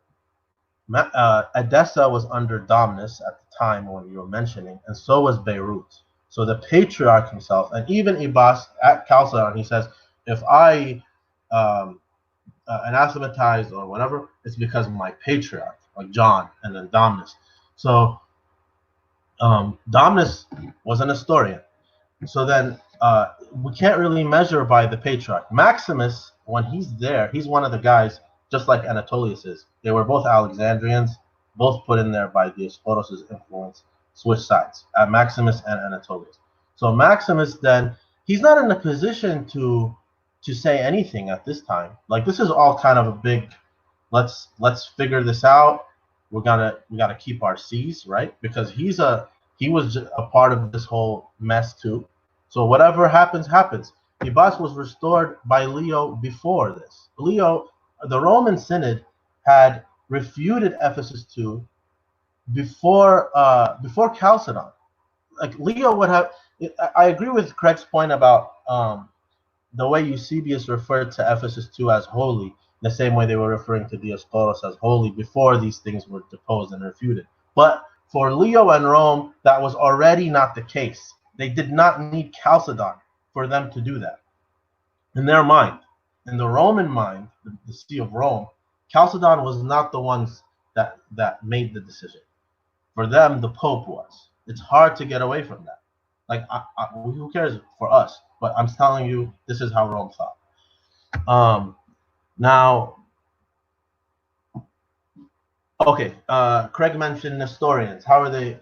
They accepted Chalcedon, therefore they weren't Nestorians. So the word Nestorian, it's probably wrong because the Christology existed before him, you know. So I like to say dio-hypostatics, but you can't really think that they had an alternative. Any dio-hypostatic person on the Roman side of the border would have accepted Chalcedon, because that's their choice to get back in, right? Nestorius himself accepted it. I'm not saying the council is Nestorian or not. That's not the argument I'm making right now. I'm just trying to tell you there isn't an Assyrian Church of the East at this time. It doesn't exist in a schismatic sense. It doesn't exist. The Persian Church was still in communion. So the dio-hypostatics would accept Chalcedon because that's like the closest thing that they have. And the evidence of that is there are Nestorians, like David mentioned earlier, that were still in communion with the church until 553 on the Roman side of the border. And then I take notes as best as I can. I'm probably missing something, but yeah, I'm done. Okay, I want to ask something. Let's do a bit more like active discussion because I think that will help us. I wanted to ask David, sorry. And again, I did not really participate in the Christological debate that happened last time, but I do have a Christological point, and I'm sure you can explain this. But in the Tome of Leo, he says, I'm going to read the quote. I know you're familiar with it. He says, "For each of the forms affects in partnership with the other that which belongs to itself. The Word doing that which belongs to the Word, and the body performing the things which belong to the body." So here, I don't know, and again, you can explain this, but the word for any Easterner at least, and even us in English, off the bat, the word is a hypostasis. The word is not a nature. That's the second person of the Trinity. So when he's saying the word doing, sorry, the word. What pertains to the word? The word and the body performing the things which belong to the body. Yeah. That sounds to any Easterner, even if it's not what it means, it sounds to the Easterner like two hypostases here. So you can imagine then, if you are a Christian living in Jerusalem and Juvenal tells you before he goes, saying, if I go to Chalcedon and accept it, don't let me back in. He tells you that, and then he goes to Chalcedon and he accepts it, and then he comes back. So he gets deposed right away. For 2 years, the army brings him back, and then in 459, you have a non-Chalcedonian patriarch for the next 20 years. So do you, as an Eastern Christian, then, do you kind of blame the East for being so kind of traumatized? I don't know what the word is, but like allergic to this. This turned into from a Christological question to a historical one. Well, I'm not knocking you, but yeah. That's how I think. Sorry. Okay, so I will. So in the sense of Christological, actually, there are fathers that refer to Word of God as the divine nature in a linguistic fashion. Saint John of Damascus does this with his dialogue with the Saracens. He explicitly says in his dialogue that the Word of God. When I say the Word of God, I'm referring to the divine essence. I'm not referring to the hypostasis, Jesus Christ. So that does happen, and I think. Now, I made this point in my video about Nestorius. He does like give certain titles and names for natures. Now, obviously, that explains the viewpoint that Nestorius has, but I will say that probably comes from history. He didn't come up with it himself. Obviously, the application he uses with the titles is obviously wrong. In the video, I already like make a case against Nestorius why exactly he's wrong. It's not just the basic. It's the video Nestorianism and the Council of Chalcedon. It's like the part 5 of my History of Christian Theology series. I make these points. So I'm not going to repeat them here. In regards to accepting the tome of Leo. So basically, what I'm saying is that when Leo says the Word of God, he's talking about divine form. So he's talking about the divine essence, not the hypostasis. In terms of how people can understand it, well, I will say people that don't have full information about the council could accept that in that sense. But two things here. Number one, the acts were out in very honest fashion. It was fully out, including its mistakes. So with proper investigation of the council, you can probably find out. And this is the second point. With proper investigation, you can find out that the tome was interpreted in a Cyrillian fashion. That's why the whole thing that I just talked about happened in the first place. So in regards to the tome of Leo, that's basically my explanation. As I mentioned in the debate, there's a sea of patristic quotations that say what Saint Leo is saying, including Saint Cyril of Alexandria. And I want this to kind of be more like instantaneous now, because we have like turns where we talked. I want to ask you something. Do you have any problems with the definition of the faith in Chalcedon? Oh, about from two natures. I want to mention that too. So, from two natures wasn't rejected because of Dioscorus. I will say that it was rejected. The idea of Chalcedon was that they noticed that there was a heresy going on, Eutychianism, and even before Eutychianism, this was something that happened. And I will say this was influenced by the Apollinarian forgeries attributed to the certain fathers. And Leitzman, in his book on Apollinaris, makes the case, a very strong scholarly case, that all of the statements, the Miaphysite statements from the fathers, prior to Saint Cyril using it for his own theology, and that only happened after 433, were all Apollinarian forgeries. And people were heavily influenced by those forgeries. And so some parties looked at those and they say, okay, there's one nature. That means that's one substance, right? That's not like one component or one reality. People interpret it as substance. And then you had Sanusias, and Saint Cyril himself said, no, you're doing this completely wrong. And even those who are partisans of the Miaphysite formula, I believe I mentioned this in the debate. This was in the letter with Akakius, I believe. I forgot exactly, but I quoted during the debate about how he says, well, yes, one nature, but by the way, can we speak of like human nature and divine nature after the union? And Saint Cyril says, yes, I mean, you're doing this correctly. So I will say that attribute to the confusion in regards to from two natures. So what Chalcedon wants to do is basically prevent any sort of understanding of Eutychianism. Now, the common argument initially was that Chalcedon was Nestorian. Now the common argument is kind of like it doesn't preclude Nestorianism. I want to say that that can be turned on its head. Alternatively, I think if you look at the history of the Oriental churches, of the anti-Chalcedonian position, if you want to say that we had traces of Nestorianism, likewise, the other side had traces of Eutychianism. And I think Julian of Halicarnassus is an excellent example of this, because he is a textbook Eutychian.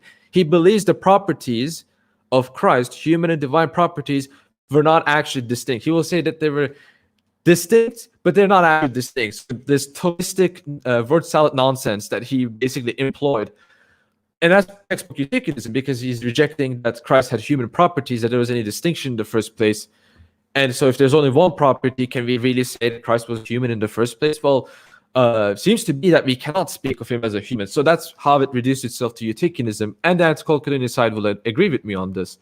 So if we had Nestorianizers, the other side also had Eutychianizers.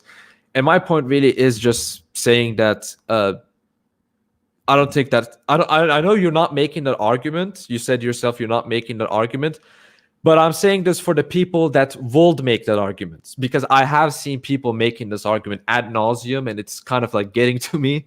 So I want to ask, do you have any problems with the definition of the faith in Chalcedon? Do you think that it has any issues? Do you think it's acceptable, the way it's formulated? Would you have Paul made the response during the debate? He said glorizumenon, right, does not mean in contemplation, whereas I showed Patrick Gray, I read his book, and I read critical sections of this book multiple times. He makes this case pretty much both at Chalcedon and after Chalcedon. That's how Chalcedon is understood, the way the nature are distinguished. So bearing that in mind, will you say that the definition has any issues, any dogmatic issues? Do you think it pronounces something heretical, or is there a legitimate way that you can look at it from here? Like, I guess what I'm asking is, can you really construct a Nestorian argument from the definition of the faith at Chalcedon? Is that even possible? Do you think it's even possible? Because I don't think it's possible.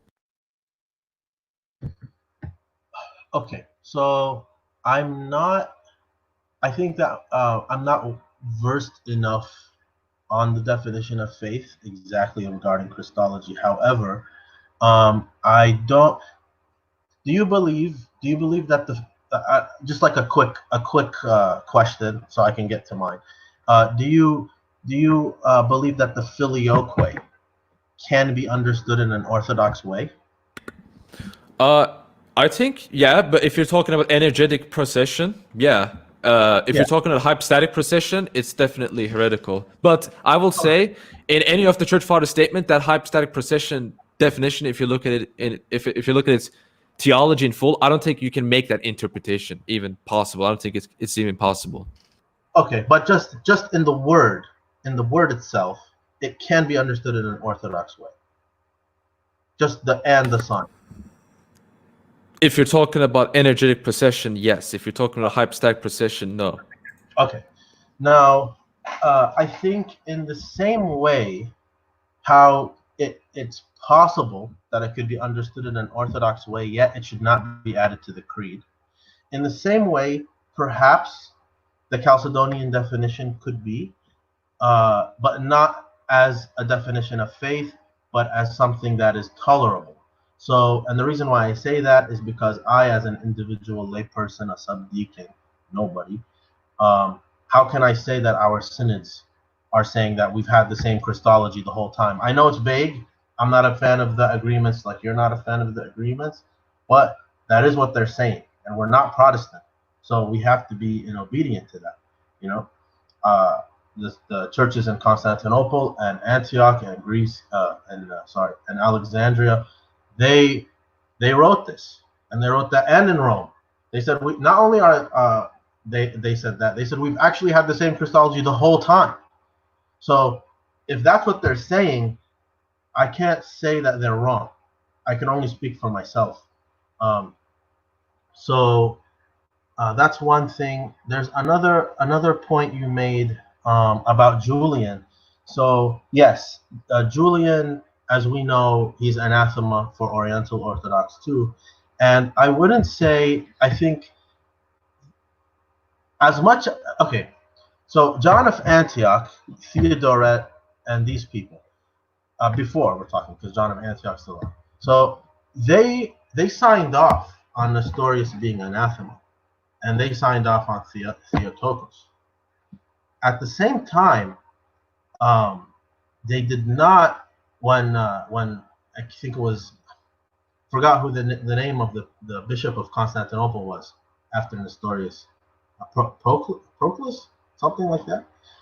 Saint Proclus. Yeah, he in his letters with Cyril and Father John Baer, he wrote a book. It's called Against Theodore and Theodore. It's really good. In their back and forth, and the Bishop of Melitene, and I think even Eustathius of Beirut, in the back and forth, they're telling Cyril, anathematize Theodore of Mopsuestia. And Cyril replies, essentially, I'm paraphrasing, essentially saying, I know he was a heretic, but, because Cyril himself wrote against him, but if we anathematize him, these guys will schism again. Because they said, the Antiochian party said, if he gets anathematized, we would rather burn in hell than anathematize Theodore. So the same people who had already accepted Ephesus 4:31 and the formula of reunion, anathematizing Nestorius, accepting Theotokos, are still really heretics. So they still believe in Theodore, that Theodore is not only is he a saint, but they call him the exegete. Like he is number one to them. So in the same way, and there's historical evidence of this, this is not an opinion, there were people who believed in that Christology, even when they anathematized people like Nestorius, even when they accept the phrase Theotokos, they can still accept Chalcedon in a heretical way. So whereas David and Craig, let's say, accept Chalcedon in an orthodox way, they can accept Chalcedon in a heretical way, in the same way someone like Eutyches or Julian, maybe, yeah, even Julian, can accept Ephesus 4:31 in a heretical way, right? So the council leaves room. So today, if we're talking, like which history won out? I'm not talking about imperially, obviously you guys, but I'm talking about Christologically, which Christology won out. And I would say the Christology that won out is the one that the agreements today have been signed on, which is something that we would both say is our Christology won out. But the Christology that didn't win out is the one that the double subject. And we don't see it in Oriental Orthodoxy. We don't even see monophysitism in Oriental Orthodoxy. We don't see anybody in Oriental Orthodoxy, any bishop or anybody saying something like Jesus wasn't fully human or not consubstantial with us or anything like Eutyches was saying. But we do see some minority of Eastern Orthodox who do say things like there are two hypostases in Christ, or like they divide him. Like I actually want to. I haven't really had the opportunity to have like a real civil, cordial conversation like this with one of those Eastern Orthodox, but I would want to ask them, then why don't you just become Assyrian Church of the East? I don't understand. What's the difference between you and them? But the point is, as a Chalcedonian Eastern Orthodox person, you can be in communion with such a person. It's a possibility. Whereas in Oriental Orthodoxy, we can't. Not only can we not be in communion with someone like that, but even as a Monophysite, we can't be in communion with them. So to me, this is the safest Christology. Mm-hmm. I want to ask a quick question. Do you think you can be in communion with someone who believes grace is created? No. Metropolitan Bishop Damiettos, though, has a document where he argues that grace is created, and he argues. I've heard some responses. Paul himself responded to me in DMs, and he said, "Oh, his argument is faulty because of that," and I'm ready to accept that. But Metropolitan Bishop does seem to make that argument. So, won't you say that he's wrong in saying grace is created? And I would say that the reason why this is an issue in Oriental Orthodoxy is because in 2020 it's an issue. Is because now the world is smaller. We know about what the Greeks have said, and we know about what the Latins have said. and the Orientals have never dealt with it on an official level, in a council or anything like that. We didn't have like the councils you had. So now we're dealing with it for the first time. We don't have an official thing. Christology, there is one.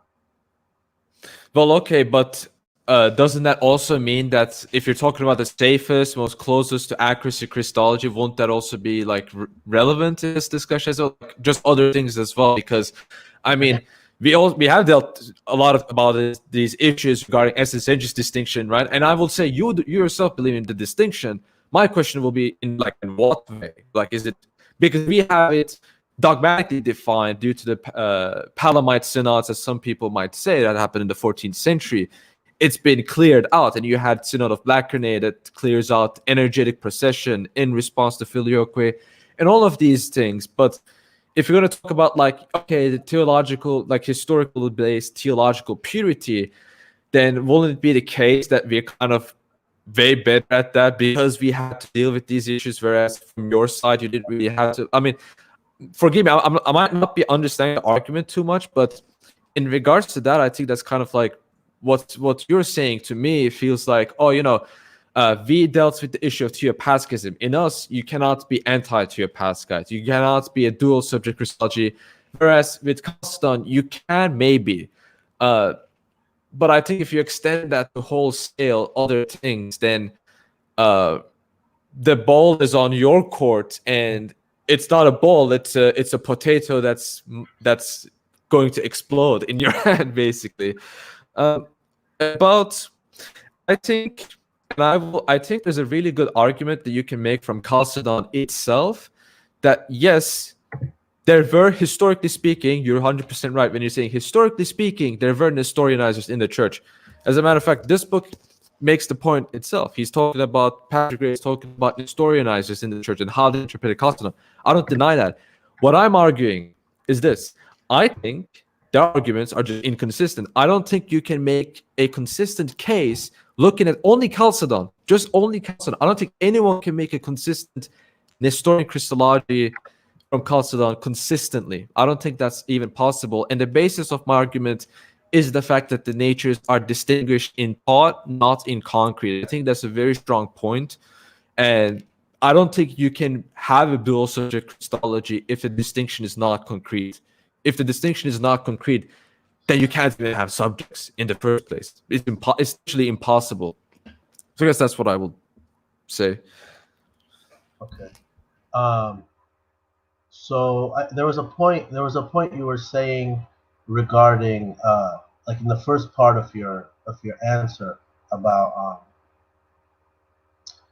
I forgot now. What was the first thing you were asking me in the beginning? About the definition of the faith? No, in this reply right now. It's about thank you for reminding me. I also forgot to respond. So it was about whether you can which Christology or theology was the purest one. It's basically that, because we can go to the history and I can find statements from Damian of Alexandria saying that God is just an abstract concept that the persons participate in. That's very heretical, and I think you can have that position because a saint had that position in the past. But I also wanted to add, I wanted to add, but I forgot what I wanted to add. So you can answer that question while I try to remember that. But basically, which question? Oh, I'm sorry. My brain is frantic today. It's about 1990 agreements. I want to have a go at that. First of all, not all churches in the Orthodox Church accepted those agreements. Mount Athos straight up didn't accept it. They refused even a dialogue. Russia wanted further questioning because they make the point I make in saying, well, we see these statements, but we're not really certain what these statements mean for both sides. And that's what their question is. And I think you can be in the Orthodox Church and depend on how Moscow responded, how other patriarchs responded, and say, I don't really buy this document. I don't think it's like this. I don't think agreement is dogmatic. I think I can reject it and say, this might have certain truths, but wholesale, it's not really anything substantive. And my argument is basically, it's just that what the document says is already what we both said for millennium, but it doesn't handle the issues it doesn't handle the critical issues where we diverge in regards to how do we understand the hypostatic union. That's not mentioned, right? Is there union of two hypostases, or is there union of two substances, right? I mean, that hasn't been fleshed out, and I think if that's not fleshed out, I can't really agree with this document full scale. I don't think it really does anything. I think that Craig doesn't have to agree because he's Bulgarian Orthodox, but I think that synods, if you are under a synod as an adult individual, you are choosing to be under a synod. So then that synod makes those decisions for us. I'm one of them. There's the Ethiopian and Eritreans. They haven't agreed to anything. So I can also say the same thing. I actually respect them. They're amazing. They're like the least modernist out of everybody. They're awesome. But at the same time, I don't know how, like, for example, let's say you, I think you're under Constantinople. So you can, if you're having lunch with His Holiness Bartholomew, right? And you tell him that, and he tells you, well, I agree. So then that's it, right? Like, he's the patriarch. That's it. Now about Nestorianizers, I think that your point about it's impossible for someone to interpret Chalcedon isolated that way. I think that's the point. In a consistent manner is my argument. Yeah. I think that I respect that opinion. If I was Eastern Orthodox, I would also hold it. But at the end of the day, I think it's an opinion. If we're isolating it. If we're not isolating it, no, because Constantinople 553, clearly there's no room anymore. But if we're isolating it, it's an opinion. It's a respectable opinion. I think that the failure to anathematize the letter of Ibas is a problem, and the Chalcedonians even admitted this. So it's like they admitted it after the fact, and that's why 553 does anathematize it, right? Despite Rome, 553 anathematizes. Rome is forced to sign, causes schism in the West. You know the history there.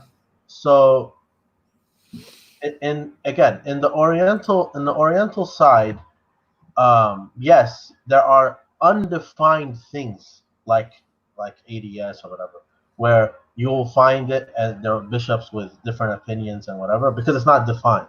But if we're talking about Christology, you can have, like, I remember I was at I think it was Ukrainian Orthodox, Moscow Patriarchate, Ukrainian Orthodox. I don't remember. Actually, I don't remember. I'm pretty sure it was Moscow Patriarchate in Pennsylvania, in like a rural area. I was at their Vespers and visiting. I heard it was going with a friend. So the priest, I guess, knew I was Oriental Orthodox. So he says in the homily or whatever, he says, we all need to believe that Jesus Christ was a human person. Okay? I know, it's heretical, even for you, even for me. But he can, like, somehow... It's not heretical, it's just question mark. I mean, well, you can say that if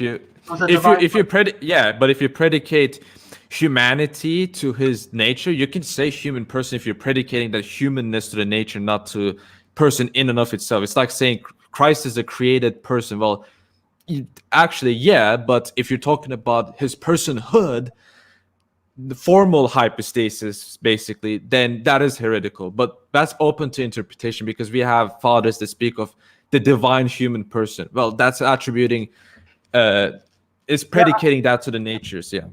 I think what we agree on is that the subject of the incarnation was the divine word only, right? So in that sense, he's a divine person only.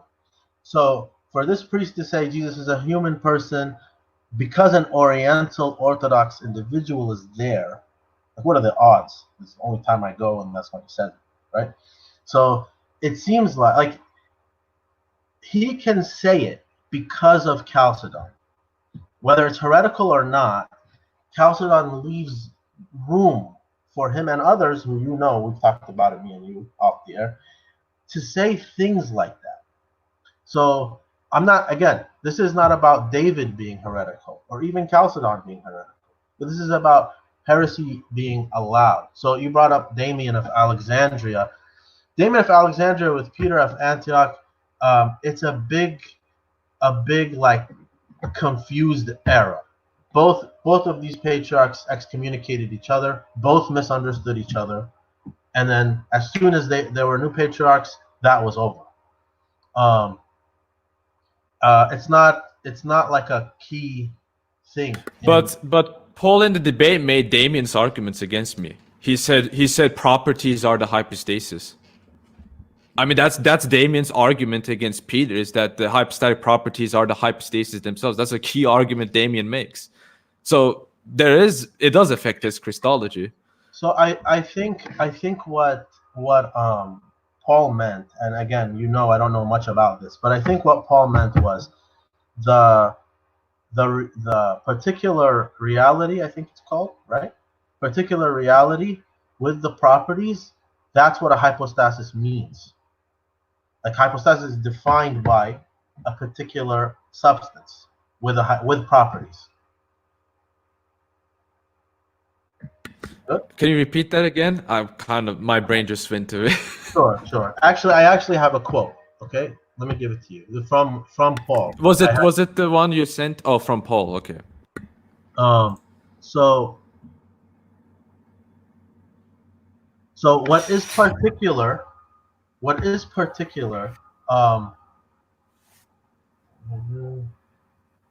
As soon as, just so you guys know, this will be the last question, and then we'll do audience questions. All right. So as soon as, if there's a particular essence or a particular substance, particularized substance, that is a hypostasis. You're on mute, David. You're on mute. You're still on mute. Am I unmuted now? Yeah, I am. Okay. I pressed it twice and it didn't unmute me. Doesn't that mean that hypostasis is the essence? It's just a different mode that essence exists in? I think that's particularized essence. And the property. Yeah, but if it's just reduced to that, then I don't see any difference from Damien's argumentation. I think it's the same argumentation he makes.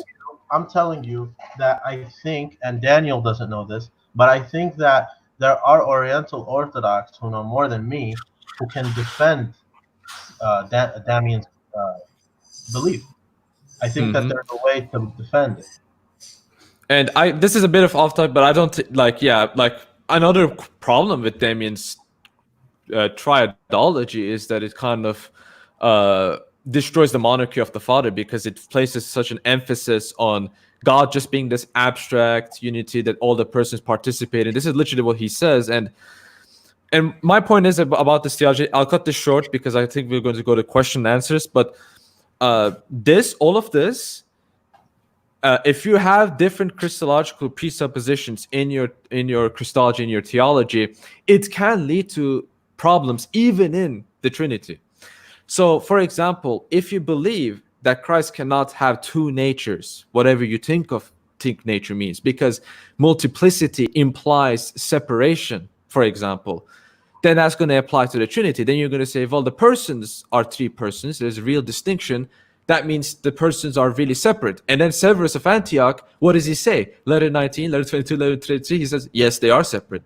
And it doesn't qualify like St. Basil does. So that kind of like raises questions. So I guess my point is basically that like all of this, if you want to talk about the historicity and like how certain unspecific statements can lead to heresies, that goes both ways. And I think it can even go worse for the other side because it seems like that from conversations that I had with some people. You brought up theopascatism earlier and how Eastern Orthodox have to accept it. But that wasn't always the case. Rome was rejecting Theopascatism up until 553. It was kind of forced on them. So even when the emperors would go to Rome to ask them to accept Theopascatism, Rome was saying no. But can I add something it's very important, because why they rejected this is because the Theopascat formula was inserted in the Trisagion hymn. That's the problem, because the Trisagion hymn, my problem with the Theopascat formula in that hymn itself is that the Trisagion hymn was a Trinitarian hymn. After Peter changed it, it only became a Christological hymn. So it reduced the meaning of the Trisagion hymn. And that's actually one of the issues that people that rejected that had. And they see it as a Trinitarian hymn. And it also applies to the person of Christ. It applies to all persons, the hymn. But now it only applies to Christ. And I'm pointing out why they rejected that. The reason why they rejected that in the first place is because they looked at the Trisagion hymn. They saw this refers to the Trinity, and then said, well, that means the God you're talking about is, you're talking about the divine nature. You're not talking about Christ as a person when you say God.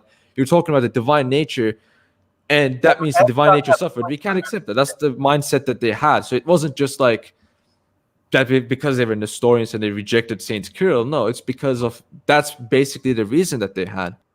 Yeah, but Antioch had always thought before Peter before the issue there, before that, the idea of saying holy God, holy almighty, holy immortal was always to the Son, was always to the person of the Son. And the evidence is this, besides history, just the theology of it. Why is there any Christological debate or discussion regarding the immortality of the Holy Spirit? The divinity of the Holy Spirit, yes. Almighty of the Holy Spirit. Why would the Holy Spirit, why is there any question if he's immortal? It would only make sense regarding God the Word. So in Antioch, I'm not speaking for Constantinople, but in Antioch, that's how the people thought anyway. So Peter, that's why it was such a big problem to reverse what Peter did. The problem wasn't Peter adding it. Peter adding it was accepted and happily, even by Chalcedonians, such as someone who is canonized in your church, Flavian of Antioch II, before Severus. He even had it. He had left it in. And all the Chalcedonian patriarchs of the Henoticon era had left it in. So for the Antioch Christians, the problem became when to remove the clause and not the adding in of it, because for the Antiochians, that's how they thought about it anyway. Okay, I can bite that, but I still think that thought is reductionist in how they view the hymn. I think if you look at the Trisagion hymn, and I mean it should already give a hint that it's referring to the Trinity, not just one person. And well, in Revelation, they say it to the Lamb. Yeah, but okay. But I agree there. I myself said you can apply the hymn to any person of the Trinity as well. It's both Trinitarian, also Christological, also pneumatological. It's also regarding the person of the Father. I'm not denying that. If it's Trinitarian, then it has to deal with the person specifically as well. So it applies to all of the persons. I think we can go to the question and answers if we don't have anything more to add. Let's do it. I got church tomorrow. A lot of driving. Yeah. Anyway. Okay, Daniel and David comment on the Chalcedonian persecution of the Oriental Orthodox. I'm going to let Subdeacon Daniel go first, and then I'll give David a response. Try to take a minute. Sure. So we know in right after Chalcedon, there was a persecution period up until the Henoticon. Really, kind of before the Henoticon, the persecution stopped, like the late 450s. The persecution stopped until, and the people like to say there was a Chalcedonian persecution by the Oriental Orthodox. I haven't seen any substantial evidence of that. There are cases where, like, there's like ecclesiastical nepotism or things like that, but there wasn't like actual killing people or chasing them underground. That was only one side. The Chalcedonians were doing it to the non-Chalcedonians. Especially after 418, and then which was when the Libellus happened, and then again in 536 after the Synod of Constantinople that Pope Agapitus presided over. That used to be thought of as an ecumenical council. So it was these two instances that were the hardest times after 451 happened, where there's stories like, for example, they tried to force a non-Chalcedonian monk to receive the Eucharist, and he spit the Eucharist out, so he was burned for doing that. The reason why they were trying to forcefully commune the non-Chalcedonians is because this is how you enter the church. So by like a visible sign of unity, right? So by not receiving communion from Chalcedonian ministers, the non-Chalcedonians they have another church. There's another church, not the imperial one. So by doing that now, there's not only one church anymore. So this was illegal. There could only be one church, and that would be the imperial church. All right, David? Yeah, the first thought, I never really hit the persecution angle. It doesn't really particularly bother me, and this might be not. This might make people not like me, make them think I'm a psychopath or something. But it never bothers me. Like this, even if it happens to me, I never, for example, like when I argue with Muslims, I never say you persecuted me. I don't really even bring it up. I don't really, because it doesn't really. I don't really care. I think. This is a different topic, but I think when I see Saint Justinian has Codex Justinian, right, and penalize certain groups of people, I'm not going to say who because I don't want Craig to be demonetized, but when I see that, I'm like, and I'm not talking about anti-Chalcedonians, but I'm talking about other groups. When I see that, I'm like, great. So I say, great. I mean, I'm in full support of that. I don't have any problem with that. So I'm not going to pretend as if like I have a dog in this fight. Now I will say, Chalcedonian persecution of the old, yeah, this happened. I think this happened in imperial level, definitely, yeah. On the other side, I think Saint Proterius was assassinated. There were some others from the other side too. But was there like this institutionalized oppression from the Orientals towards the Eastern Orthodox? For that to happen, the Orientals will have to have an institution. And I don't think they were head of the imperial institution. The only time they had a strong hand, was when the emperor was Anastasius. And so you can look in during that time. I don't really. Maybe Zeno too. Maybe. Yeah. So I didn't research those things because it doesn't interest me. But maybe you can research that and see instances like that. Ultimately, to me, it doesn't really concern me. I don't think like you can have if one side persecute the other side like very hard. That doesn't mean that the side that persecuted is wrong on theology. I mean, you can say the same thing for. There are probably numerous different heretical groups that were persecuted, and we will both agree that they were heretics and wrong, right? Not many groups come to my mind right now, but Donatists will be one, pagans will be other, right? I personally, when I see persecution of pagans, I'm like, great. I don't have any problems with that, morally speaking. Yeah. This might surprise some people, but it doesn't really morally affect me. So, right. If it happened to us, I will say I understand why. Like. I'm against persecutions, and this channel we're against persecutions. But I will say this because it ties to the next question: was there an Oriental Orthodox versus Chalcedonians? Most definitely, I'm going to answer that question. 30% of Ptolemaic Egypt was Greek. Where did all the Greek speakers go? They just disappeared magically? Come on, we're persecuted by the Copts. Scholars like Friends speak about how this really was, he denies it in the first 100 pages of his book that it was, really wasn't political. And then the rest of the book, it's pretty much, yes, it was political. The Patriarch of Alexandria was almost like the viceroy of Egypt. For whatever reason, after the age of Constantine, it was a very political position. There was not only a lot of money, there was military power.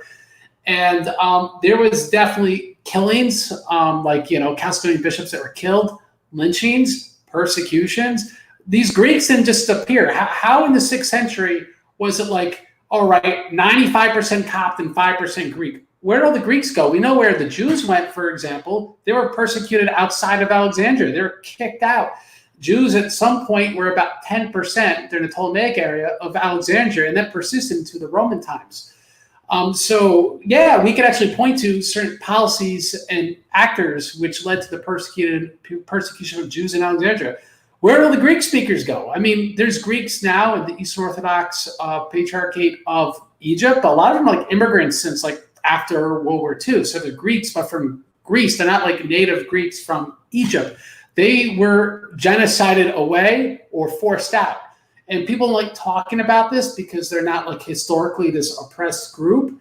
But I think when we, no offense to David, we talk more about the persecution of Pontic Greeks, when that becomes more of a sexier topic in scholarship, they will look more seriously at what happened to all the Greeks in Egypt. There was definitely persecution. You can't get that change in demographics without that. So that's my comment from the Eastern Orthodox side. Let me give that to now Subdeacon Daniel to give a response. I don't think we can assume that they were genocided or forced out just because they're not there anymore. It could also be they converted. Just like how there are no Greeks in Syria. And Syria used to be Greek, especially Western Syria was all Greek. And Palestine was all Greek. So these areas were Greek, and they're not Greek now. We don't know, unless we study the subject and we see what the scholars say, we cannot say that they were genocided or forced out. We can say they converted, they culturally converted, they Copticized, Arabized, whatever. But it doesn't, like, there are probably a bunch of Middle Eastern people that have Greek blood, right? And there are and let's think about it like this too, because we're speaking very anachronistically, all three of us, regarding this subject. It wasn't Copts are Oriental, Syriacs are Oriental, Greeks are Chalcedonian. That's not how it used to be. It used to be very mixed. So, for example, the patriarchs on the non-Chalcedonian side in Antioch were ethnically Greek, and the patriarchs on the Chalcedonian side of Antioch were ethnically Syriac.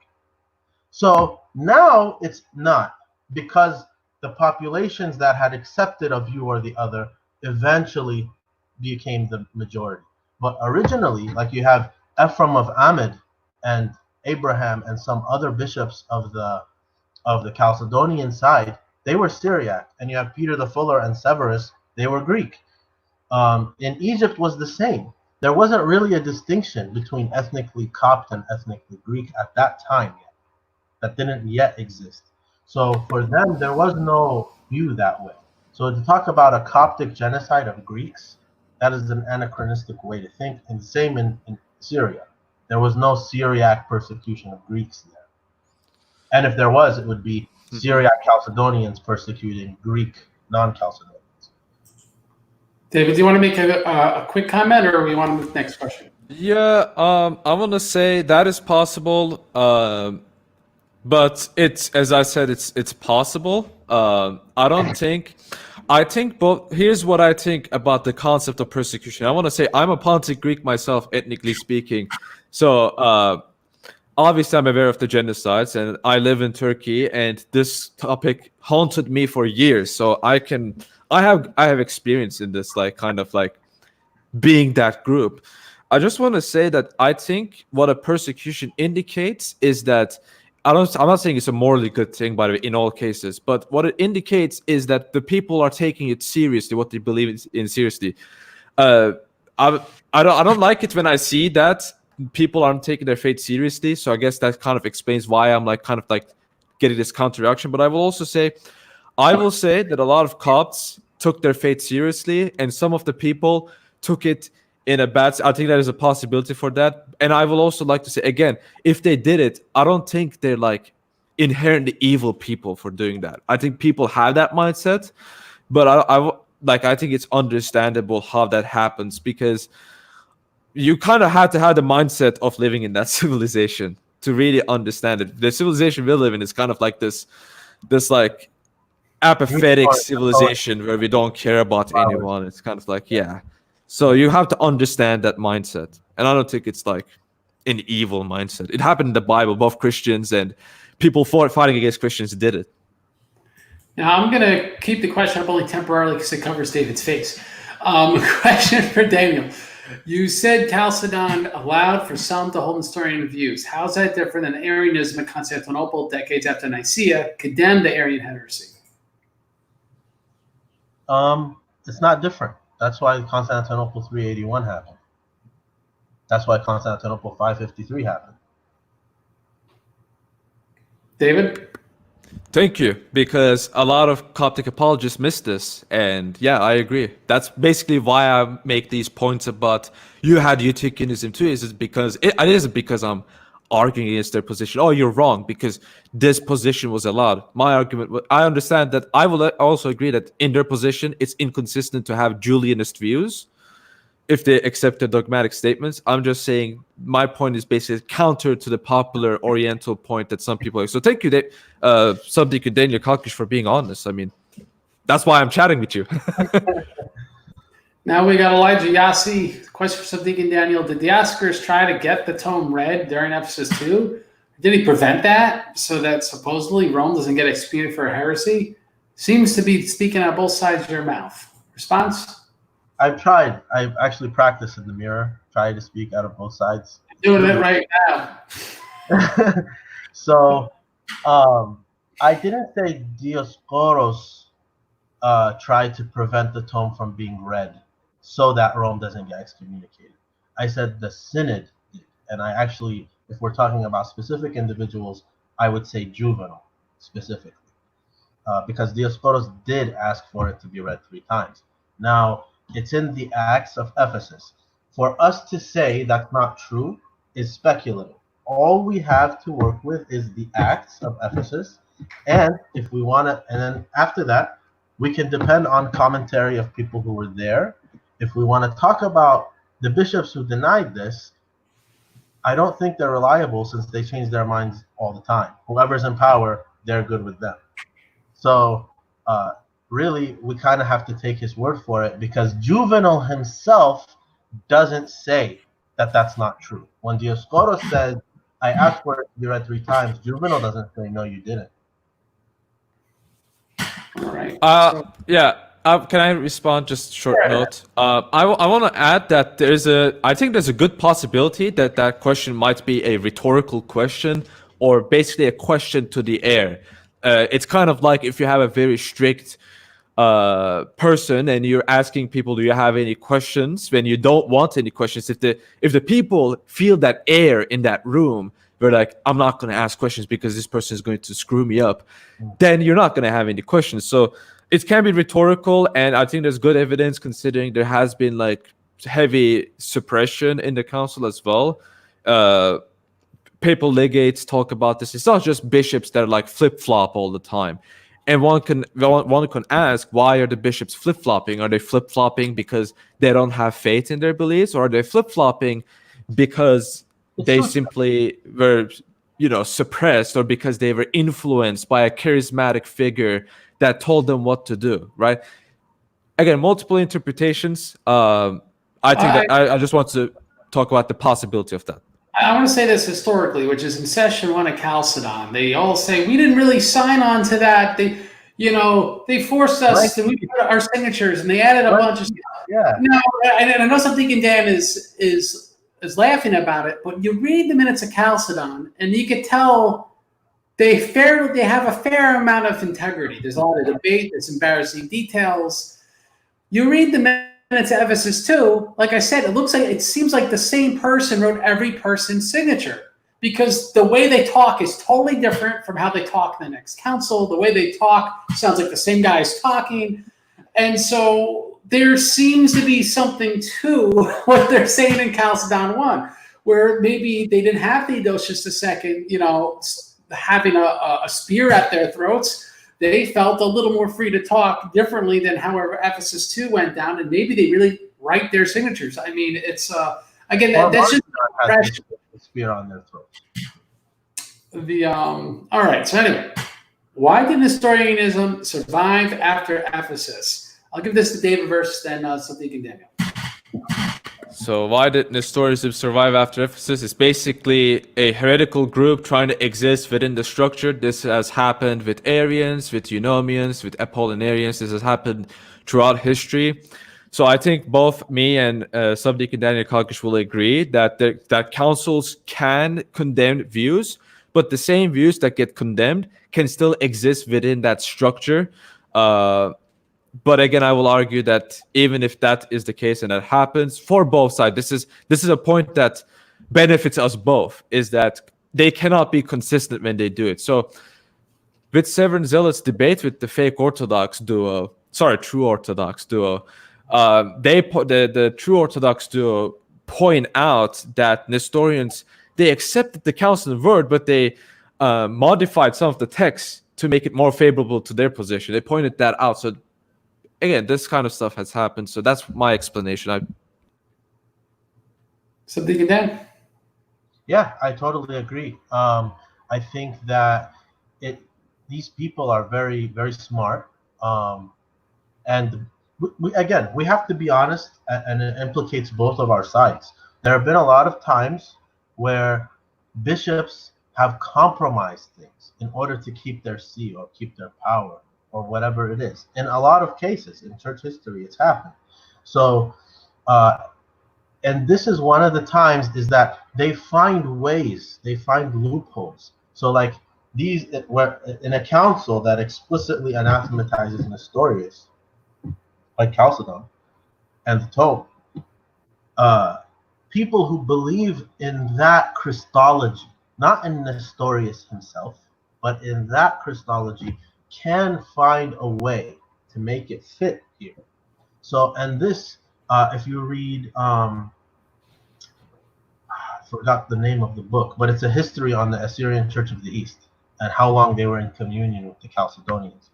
So, essentially, the Assyrian Church of the East can accept, it could fit for them to accept Chalcedon as a Christological definition, besides the canonization and stuff that are anathema of Nestorius.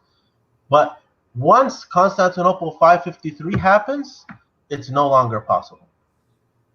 The Assyrian Church of the East can't. It doesn't fit with them anymore. So, these people can find ways, like Ibas and Theodoret and Dominus. They can find ways to make it fit, just like John of Antioch can find a way to accept 433 and 431, yet still canonize Theodore of Mopsuestia. It can happen. All right. So if saying two Chiani in Syriac is linguistically unacceptable, then one physis be linguistically unacceptable in Greek without diaphysit and two physis qualifications. I don't know the Greek enough, but I can tell you the Syriac. Tu Chiane is unacceptable because a Chiana means being. It means being not just in Syriac, it means being in Arabic too. So like if we say, we can't say the Trinity is three Chiane, because then we would be saying the Trinity, God is three beings. He's not. So, but the Greek, what was the Greek part of the question? Can you put that up again? Then wouldn't one physis be linguistically unacceptable in Greek without diaphysite in two physis qualifications? Not really, because Mia is a composite, just like how David preferred on the debate last time. He don't want it to be called diaphysitism versus miaphysitism, because David says both are acceptable. But the problem with, in his opinion, from the miaphysite view, is that the intolerance of Oriental Orthodoxy of diaphysite, whereas in Chalcedonian Christology, both are okay. Mia is a composite; it's not mono. So he is a composite 1 out of 2 in the Oriental Orthodox understanding, and in the Henoticon agreement between us both, and the current agreement today. They say Christ is 1, not 2, and intentionally they don't say natures, because this is something that we haven't maybe hammered out, and this is what David was trying to talk about earlier, about us not like, it's not clear enough, it's not explicit enough in agreements. I agree, but they intentionally are avoiding saying the word nature on there. They're just saying we both believe Christ is 1, he's not 2. So no, I think one nature, if you mean mia nature, mia physis, that's okay. It doesn't, I don't see the problem. right, David? So in regards to the Syriac mapping, first of all, I think you can have a degrees of linguistic flexibility, and even the Assyrian Church of the East has actually historically done that, even if they were not consistent in how those terms were used. If you look at the Peshitta, if you look at the Bible, for example, it doesn't actually correspond one to one. It doesn't all the time. And I think 1 Peter 1:4, where it's mentioning that we partake in the divine nature. I don't think it presupposes that we're also partaking in the divine hypostasis, but rather we're partaking in the divine nature through the energies, right? So I think if you had that view in all cases in the Syriac, I think there will be some inconsistencies. But I will agree that in their terminological tradition, in your anti-Chalcedonian tradition understanding, I can understand how you taught that it will be the case, just like how it could be understood that in our case it was taught that Miaphysis was always heretical and all that. But I think in the case of Miaphysis, it's really because we accepted that we can be linguistically flexible. It wasn't something that was accepted naturally. It was something that our theologians looked at and they try to understand how Saint Cyril used it, and primarily even Antiochians, right? Those people, even they were linguistically flexible, and when Theodore of Cyrus, who wrote the formula, he changed Miaphysis to Mia hypostasis, and he said, if that's what you mean, then we're on the same page. And so it basically dives on that. I think the Syriac tradition can afford to do the same thing, and them not doing it is kind of like very worrying to me, in order to, how can this conversation move? And I think the Syrian Church of the East has actually done that development, linguistically speaking. So I think it is possible. It has been done, and it was there, I think. That's my thought. So 30 seconds or less. I'm going to give this to Subdeacon Dan. How do the Oriental Orthodox identify an ecumenical council? Okay. Before I answer this, I want to quickly answer the previous point. The Persian, I just want to say for Syriac purposes, the Persian church only does this in the late 5th century. You don't see it in Persian Syriac Christians before that. So it was only after Nestorianism that they began to use this in that way. Now, regarding this question, how OO distinguish and identify an ecumenical council? It's a good question. I think that it's not, in modern times, it's hard to know. There's different opinions now. Just like how in Eastern Orthodox, you have some people who say 7 and some people who say 9 and 8. Like liturgically, every Sunday we say in the Syriac Church, we believe in 3 ecumenical councils. Nicaea, Constantinople, and Ephesus. We list them by name. We know that after 449, though, Orientals believe in Nicaea, Ephesus, and Ephesus. And then in 475, they believed in Nicaea, Constantinople, Ephesus, and Ephesus.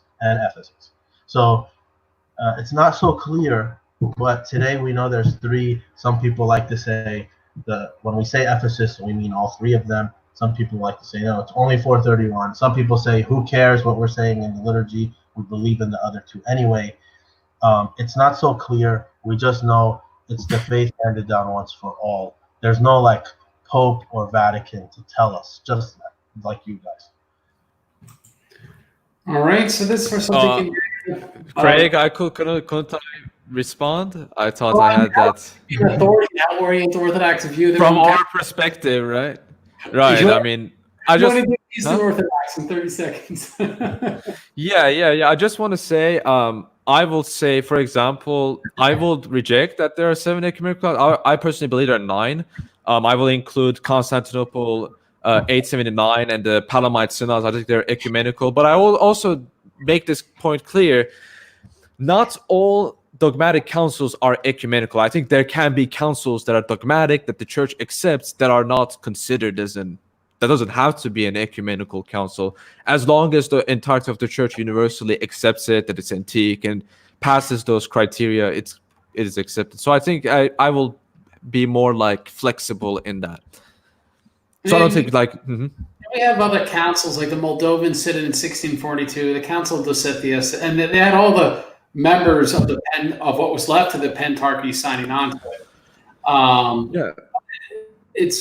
It's worth pointing out, though, like the question was, would there have been enough bishops? So you could argue, for example, with 879, 880, there was like 339 bishops, I think, in that council. That was representative of the Christian world at that time, but it's hard to argue for the Palamite Council. Yeah, like how Florence was rejected by the Eastern patriarchs in the Middle East, by all the three major patriarchs in the Middle East, and then it was condemned in 1484. Like that's dogmatic. You can't say I accept Florence as an Orthodox because you're anathema under those councils, right? Because the church accepts those councils. So that's an example that I want to give. All right. So anyway, here I'll give both you guys try to answer this as quick as you can. How do you explain that Ilya Nisbis, or however you say it, an historian bishop, uses one Kiana and three Pneuma for the Trinity in his dealings with Muslims? This clearly does not maintain a one-to-one mapping. All right. Do you guys have any opinions on that? Yeah. So I want to make this very clear. Apparently, I've been misunderstood. We do not equate Pneuma with Kiana. They are not the same. We say the Trinity, just like you had on the screen, we say the Trinity is three Pneuma, one Kiana. So, and David brought up the 2 Peter verse with the partakers of the divine nature. Kiana does not mean hypostasis. So, what it means being. So when it's saying partakers of the divine nature in the Syriac, it says a kiana. It does not say pneuma. So kiana means being, not hypostasis. So we're partakers of the divine kiana, not the divine pneuma. David? Well, I think that response, like the question will. I mean, yeah, what they still like, it's not equal, but at the same time, there's this popular phrase like, if there's one Pneuma, there's one Kiana, or was it the other way around? I don't remember, but it has to be numerically equal. That kind of No, we can't say that. We can't say that. Okay, so for example, you can say two Pneuma was nature, right? Or was it hypostasis? I always mix the term. Pneuma is hypostasis. Yeah. So two Kiana, one Pneuma can basically be acceptable if you understand it as. It can't, but not because of that. It can't, not because they have to be equal. It can't be accepted because Kiana means being. That's why. Right, but if you mean being by the substance of a being, then it can be accepted, can it not? No, because it doesn't mean the substance of a being. It just means being. So you can't say Jesus is two beings, or in Jesus there are two beings. You can't say that. So this is why in the Nestorian and the Assyrian Church of the East, they say Jesus is two gnome and two kiani. They say he's two hypostasis and two beings. So now they're adding in the Trinity, they're making them four. Even they don't. Yeah, quaternity. Yeah. They don't say that we do that. But they are, because if the Trinity is three gnome, so you can't put, and in Jesus himself there's two gnome. So then you make them four now. Mm-hmm. Yeah, I understand. I'm just basically saying, isn't there a possibility for linguistic flexibility? They don't equal each other, but regarding the Christology, we say there's one and one because of the meaning. So what's the difference between person and being then? What's the difference between person and being? I would say. What's the difference in the Syriac? Yeah, I would say who you are, and like, for example, God is one being, but he's three persons, right? Right, so but Jesus is one being and one person. Right, but what is that being? Exactly. Is it a substance? Is it something else? Like, what exactly is that? Like, what are we using being in the sense of? In the sense of the one who was conceived, born of Mary, was tired, performed miracles, was hungry, walked on water. All of the things that he did, he is one. in everything he does. It's the same Yeah, person. but I'm talking about what being is. Like, what does it mean in the context of the Trinity, for example? Like, the one being, right? But what does being mean exactly? So, like, for example, let's say God is one being. So actually say John of Damascus in the Chalcedonian church, John of Damascus talks about it because he's Middle Eastern. So he says, in his arguments against the Muslims, he said, so God being one being is this, how the word of God is the logos, is the knowledge of God. So when he's talking to the Muslims, he's telling them, is there any time when the Father did not have a word or did not have a logic or his wisdom? Did he change outside of time? No. So then he always had, the one God always has his wisdom. And the same one God also has his own spirit. So his own word took flesh, his own logic, his logos took flesh. So this is the oneness of God. But there are what distinguishes being with substance? I'm going to be honest with you. In Syriac Christological terms, there's no word for substance. We borrow the Greek word. Yeah, there isn't one. There isn't an equivalent word. Like we borrow ousia. We don't have like even in the creed, when we say the creed, when we're saying one essence with his Father, we say ousia. Yeah. All right, so to sum up the show, I want to give both you guys 1 minute. I'm going to time it and cut your mic. If you don't stick to it, it's getting late. What is your 1 minute case for why your position should be obvious and the other inexcusable? So I'll go Subdeacon Daniel first. So I think Christology should play a bigger role than I give it, because I think the way I think is very historical. And I think historically speaking, if we're going at purity of truth, and I'm not talking about Christological formulas, but I'm talking about who should be bishops and who should be deposed. I think it's clear that at Chalcedon, the wrong bishops were exonerated. Evidence of this is Constantinople 553. And at Ephesus 449, had already deposed those bishops that 553 agrees with eventually. And who cares about Eutyches? He's an archmandrite, doesn't matter. He died anyway. So, but Dioscoros, even in the view of the Chalcedonians, was Orthodox, as we see Anatolius himself declare at Chalcedon and the Chalcedonians after him. Dioscoros was Orthodox. So an Orthodox bishop should not be deposed, and heretical bishops should not be exonerated.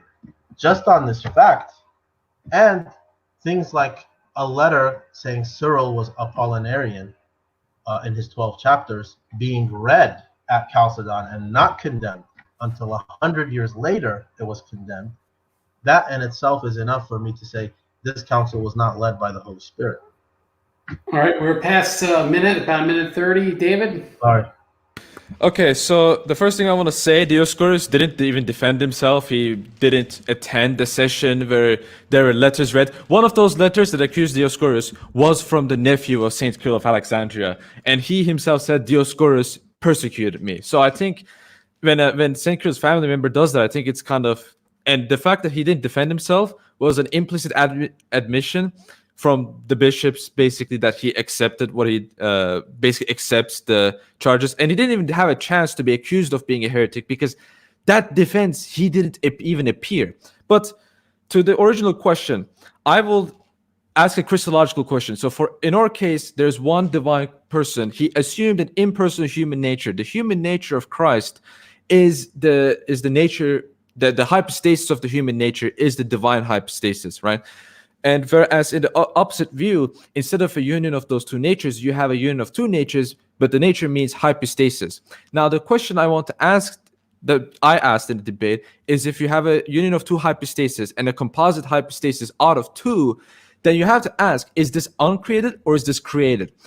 Well, if it's created, then it's not divine. If it's uncreated, then it's not human. If it's both, then there are two hypostases after the union. Therefore, the position leads to Nestorianism. And I think bearing that in mind and how the Christology is formulated, I think our Christology avoids that problem and the dilemmas that the Oriental position cannot answer, and that will be my case. All right. You stuck to a minute, 30 seconds there. So both had equal time. Well, guys, I have to say, I really do appreciate both your time this evening and doing this topic. It's definitely something worthy of a part two. I think we need to get into more issues, specifically of sessions 9 and 10 of Chalcedon, which is Ebus' letter that keeps coming up. We also need to talk more detail about depositions, what makes for a canonical deposition. My very biased opinion is that when these things are fleshed out, the Eastern Orthodox case both disproves Oriental Orthodoxy and Roman Catholicism because they misunderstand these things.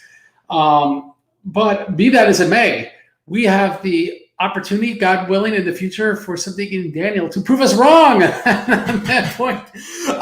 But that's something where we didn't get to flesh out more tonight, and there's a lot there. There's a lot of people here like, oh, prove the case doctrinally. But I think Subdeacon Daniel left a lot of things here about the historical case, which gives us more room to get into. So, guys, just my thanks for you guys coming on and doing great work as always. Thank you. Thanks, And thank you, David. And thank you, Subdeacon Daniel Kakish. If you're interested in seeing more of this stuff, my next part in History of Christian Theology is going to be about Severus of Antioch. And that's where my expertise is, basically. That's the best thing. That's the thing I'm best at in this issue.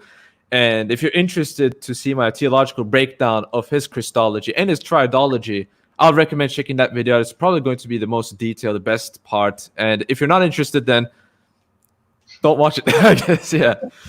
Now, but if you're interested, yeah. Please go to theRealmedwhite on YouTube, subscribe, and follow his stuff. I have to be honest, I don't follow a lot of stuff on YouTube. It's a big reason why I did Reason Theology. I thought everything sucked and wasn't worth my time. And I said, well, let me be part of something where I could actually be entertained. But theRealmedwhite meets that criteria for me. I think you do quality material, and I recommend everyone subscribe to it.